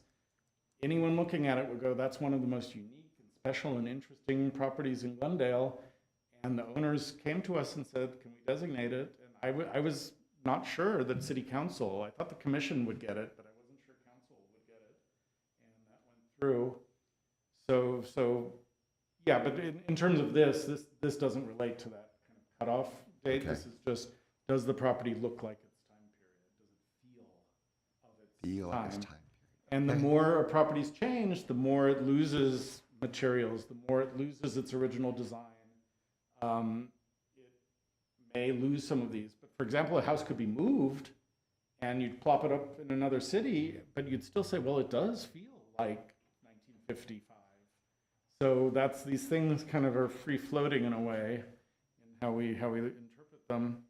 And finally, we have association, the direct link between an important historic event or person and the historic property. This is the one that I have often said, it's like, if that important person came back to life, would they recognize it? A lot of people use this one in error and try to say it has an association, even if it doesn't have an association with an important person or event. It's pretty common in our field. I may even be guilty of it, hopefully in my younger days, of because you're trying to fill in these things and say, oh yes, it meets all these integrity aspects. You don't have to meet all 7. You don't have to meet 5. There's no rule about what is integrity. That's why when you're considering a property, you're going to be thinking about, okay, does this have integrity? And this is the crux of the issue with the 1420 Winchester House that that brought me to talking about this with you, because there were so many alterations there in terms of window types. Tile on these windows, if they had come to us and say this was on the register in its original condition, and they said, oh, I want to do this window, I would have said, that doesn't meet standard 6. That doesn't meet a bunch of standards. You're introducing a conjectural feature here that has no place on this Spanish colonial house. If the commission had voted to say, well, we think the work of Mr. and Mrs. Greco is significant, then we could have kind of started making a better argument for this, but that wasn't how the decision kind of came forward. So the issue for me was so many things are wrong with these windows. The mountains are way too thick for a Spanish house. This grid, I think I mentioned at the hearing, doesn't jive with this grid, and this grid by itself isn't really a Spanish style thing. You could have a 3-part window with 2 casements and a picture window in the center. And then not only was this window at this location and around the back with the tile, but then it was also used similarly to infill the upper windows at the sleeping porch, which we acknowledged didn't have anything original. Had Mr. Greco come to us and said, what should I do here? We might have talked about the idea of doing something similar to this with a picture window and said, okay, yeah, it's not original. We don't know what was there. It was probably just screened porch. Could have been open to the air, but these changes happen.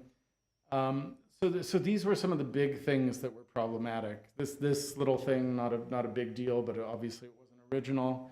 And then at the front, there was the issue of this arbor that he replaced, and no one seemed too concerned about that, but I was kind of like, wait a second, the original arbor was arched, and this one's flat, so he didn't replicate what was there. He did a facsimile of what was there.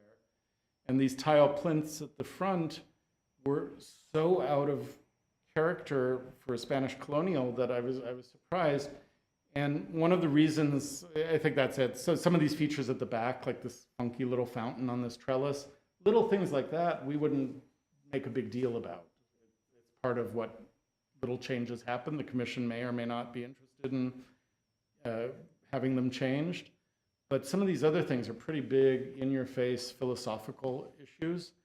And so the takeaway for me to just leave you with was a lot of the discussion during that hearing was, well, they're not asking for the Mills Act, so we can maybe be a little more lenient with these other things. And I started the night with this, and I'll end. The Mills Act does not add a higher level of scrutiny. I have many times myself said the Mills Act is the highest level of preservation, but technically that's because it has all of these legal things attached to it. But in terms of my review, Casey's review, any of our staff review, and hopefully your review, we should focus on the Glendale Register. The Mills Act is a nice thing to offer to someone whose house meets the criteria and still retains integrity.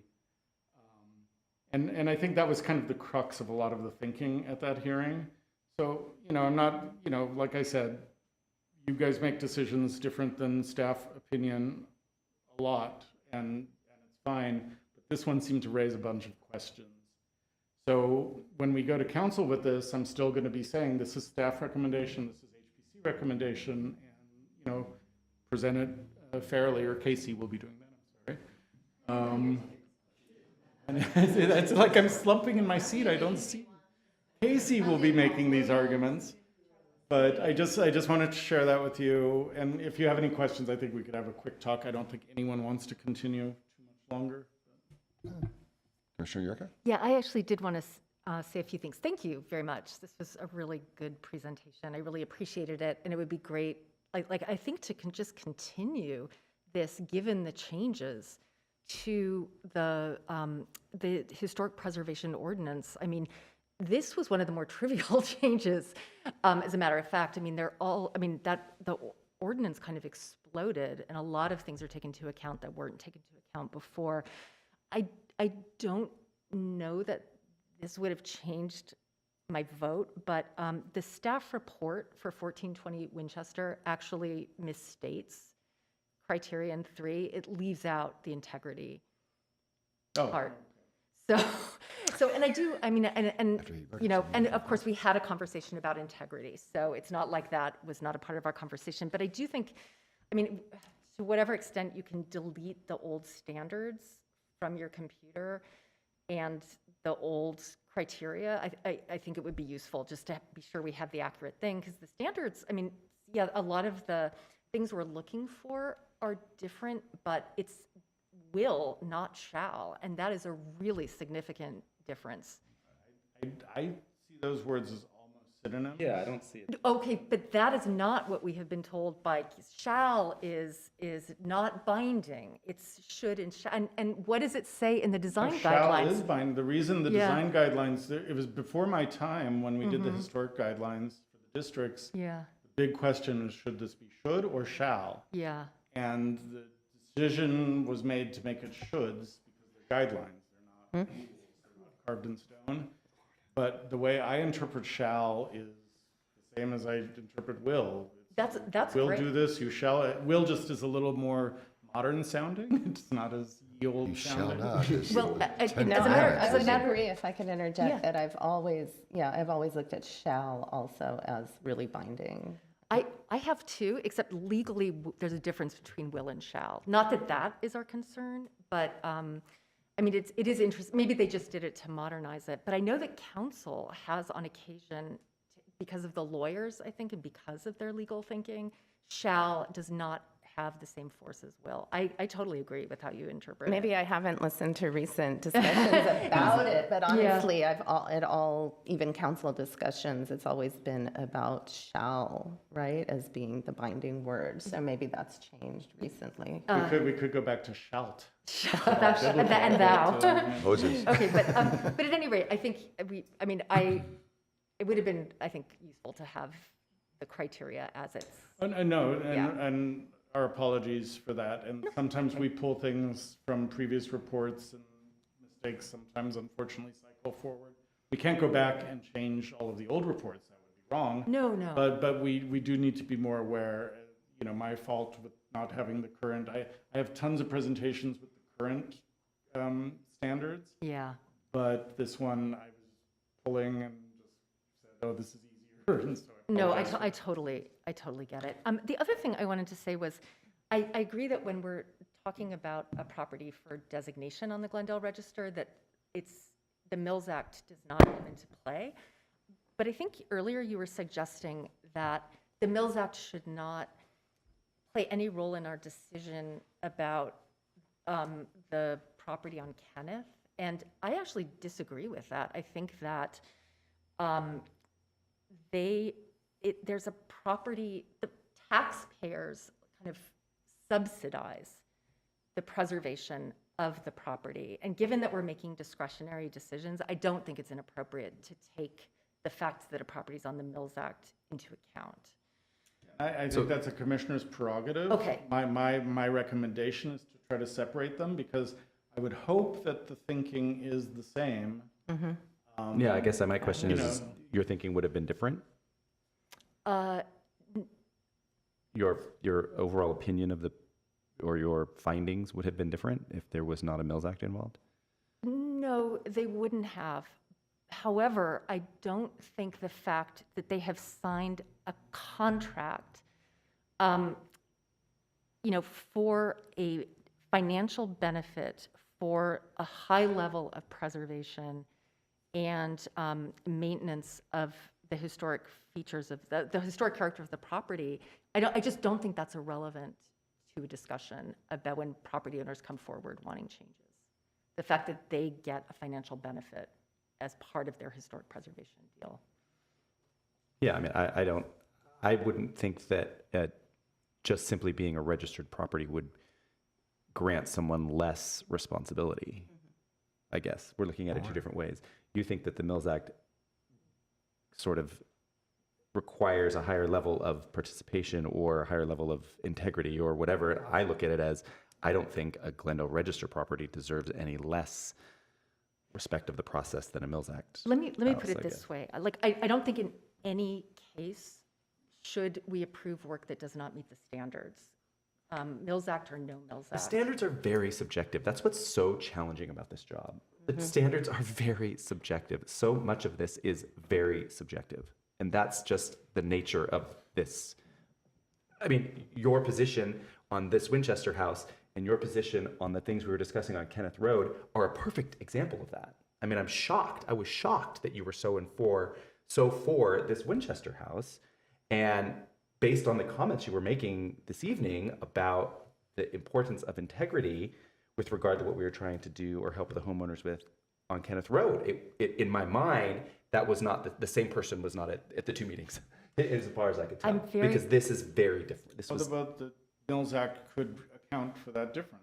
And I guess that's my question, is that the difference? And I agree, But I don't think it should. I don't think it should. I'm just saying it might.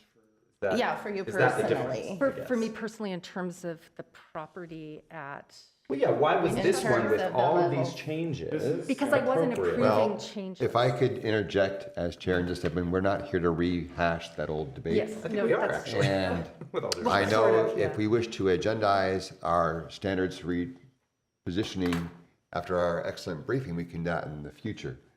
Can I just, But in the late hour, I would like to finish my comments. okay, I'll give you each 1 minute.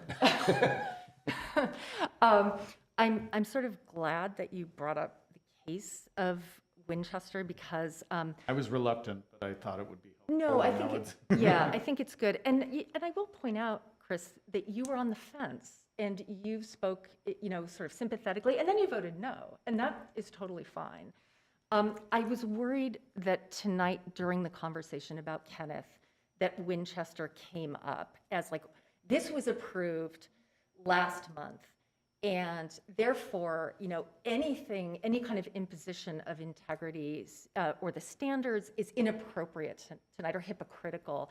And I just want to, I hope I can understand why it came up. It's fresh in our minds. It was on the agenda tonight. We heard about it. It was just last month.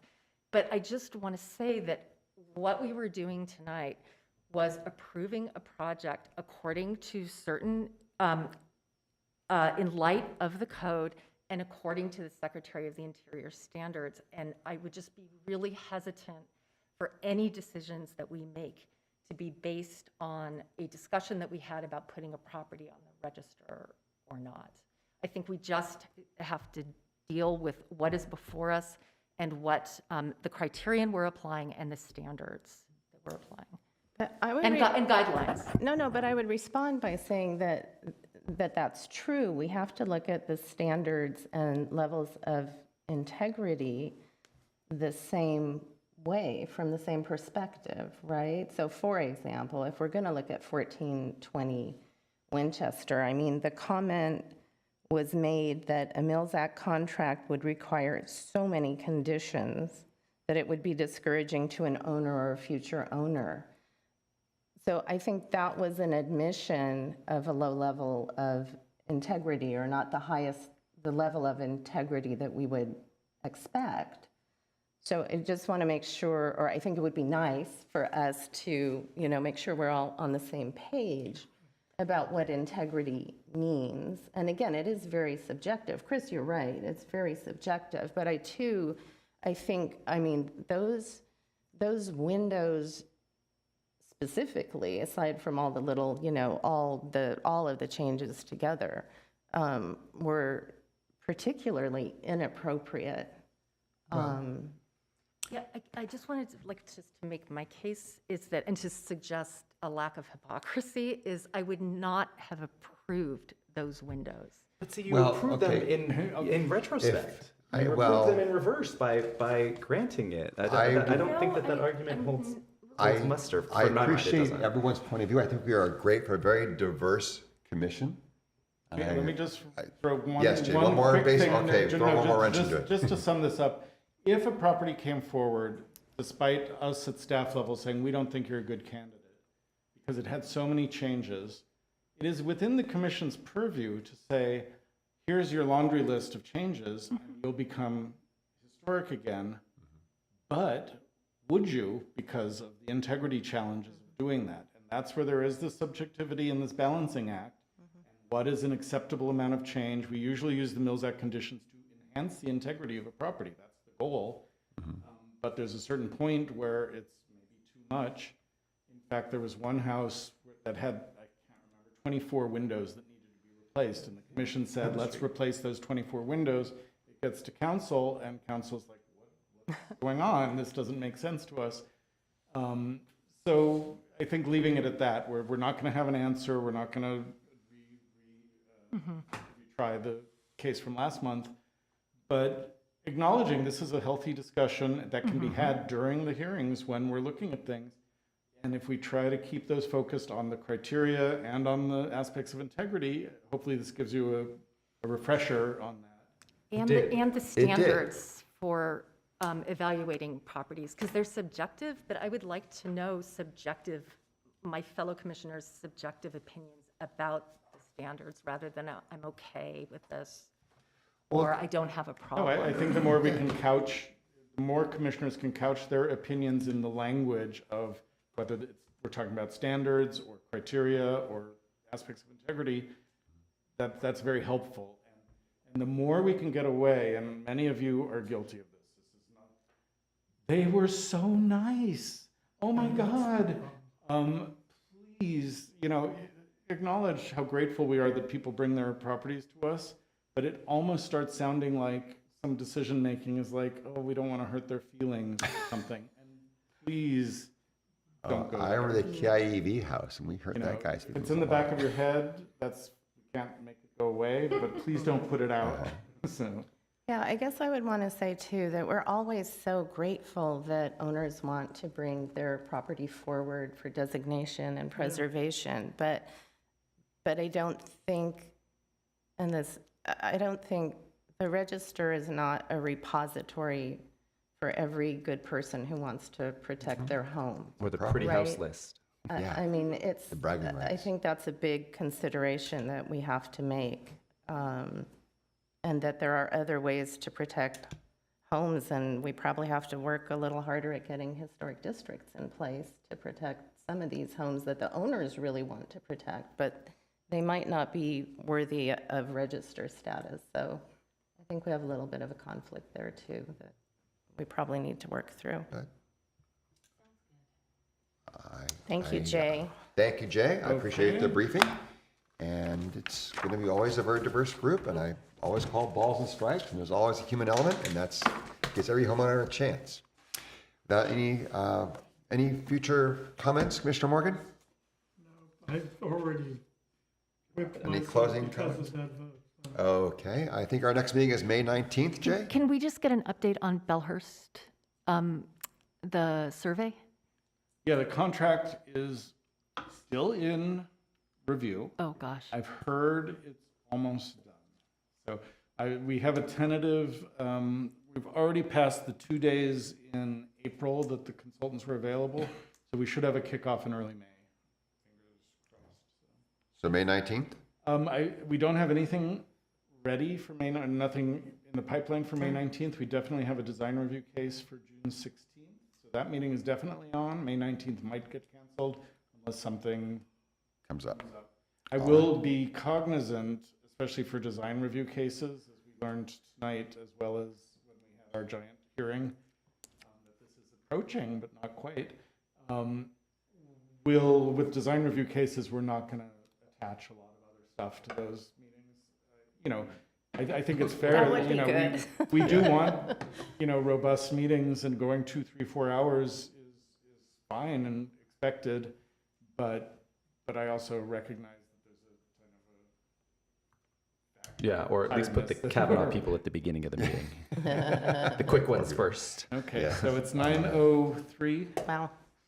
Yeah. adjourning at 9:03? And Thank we are you. adjourned. Thank you, Casey. Thank you, too.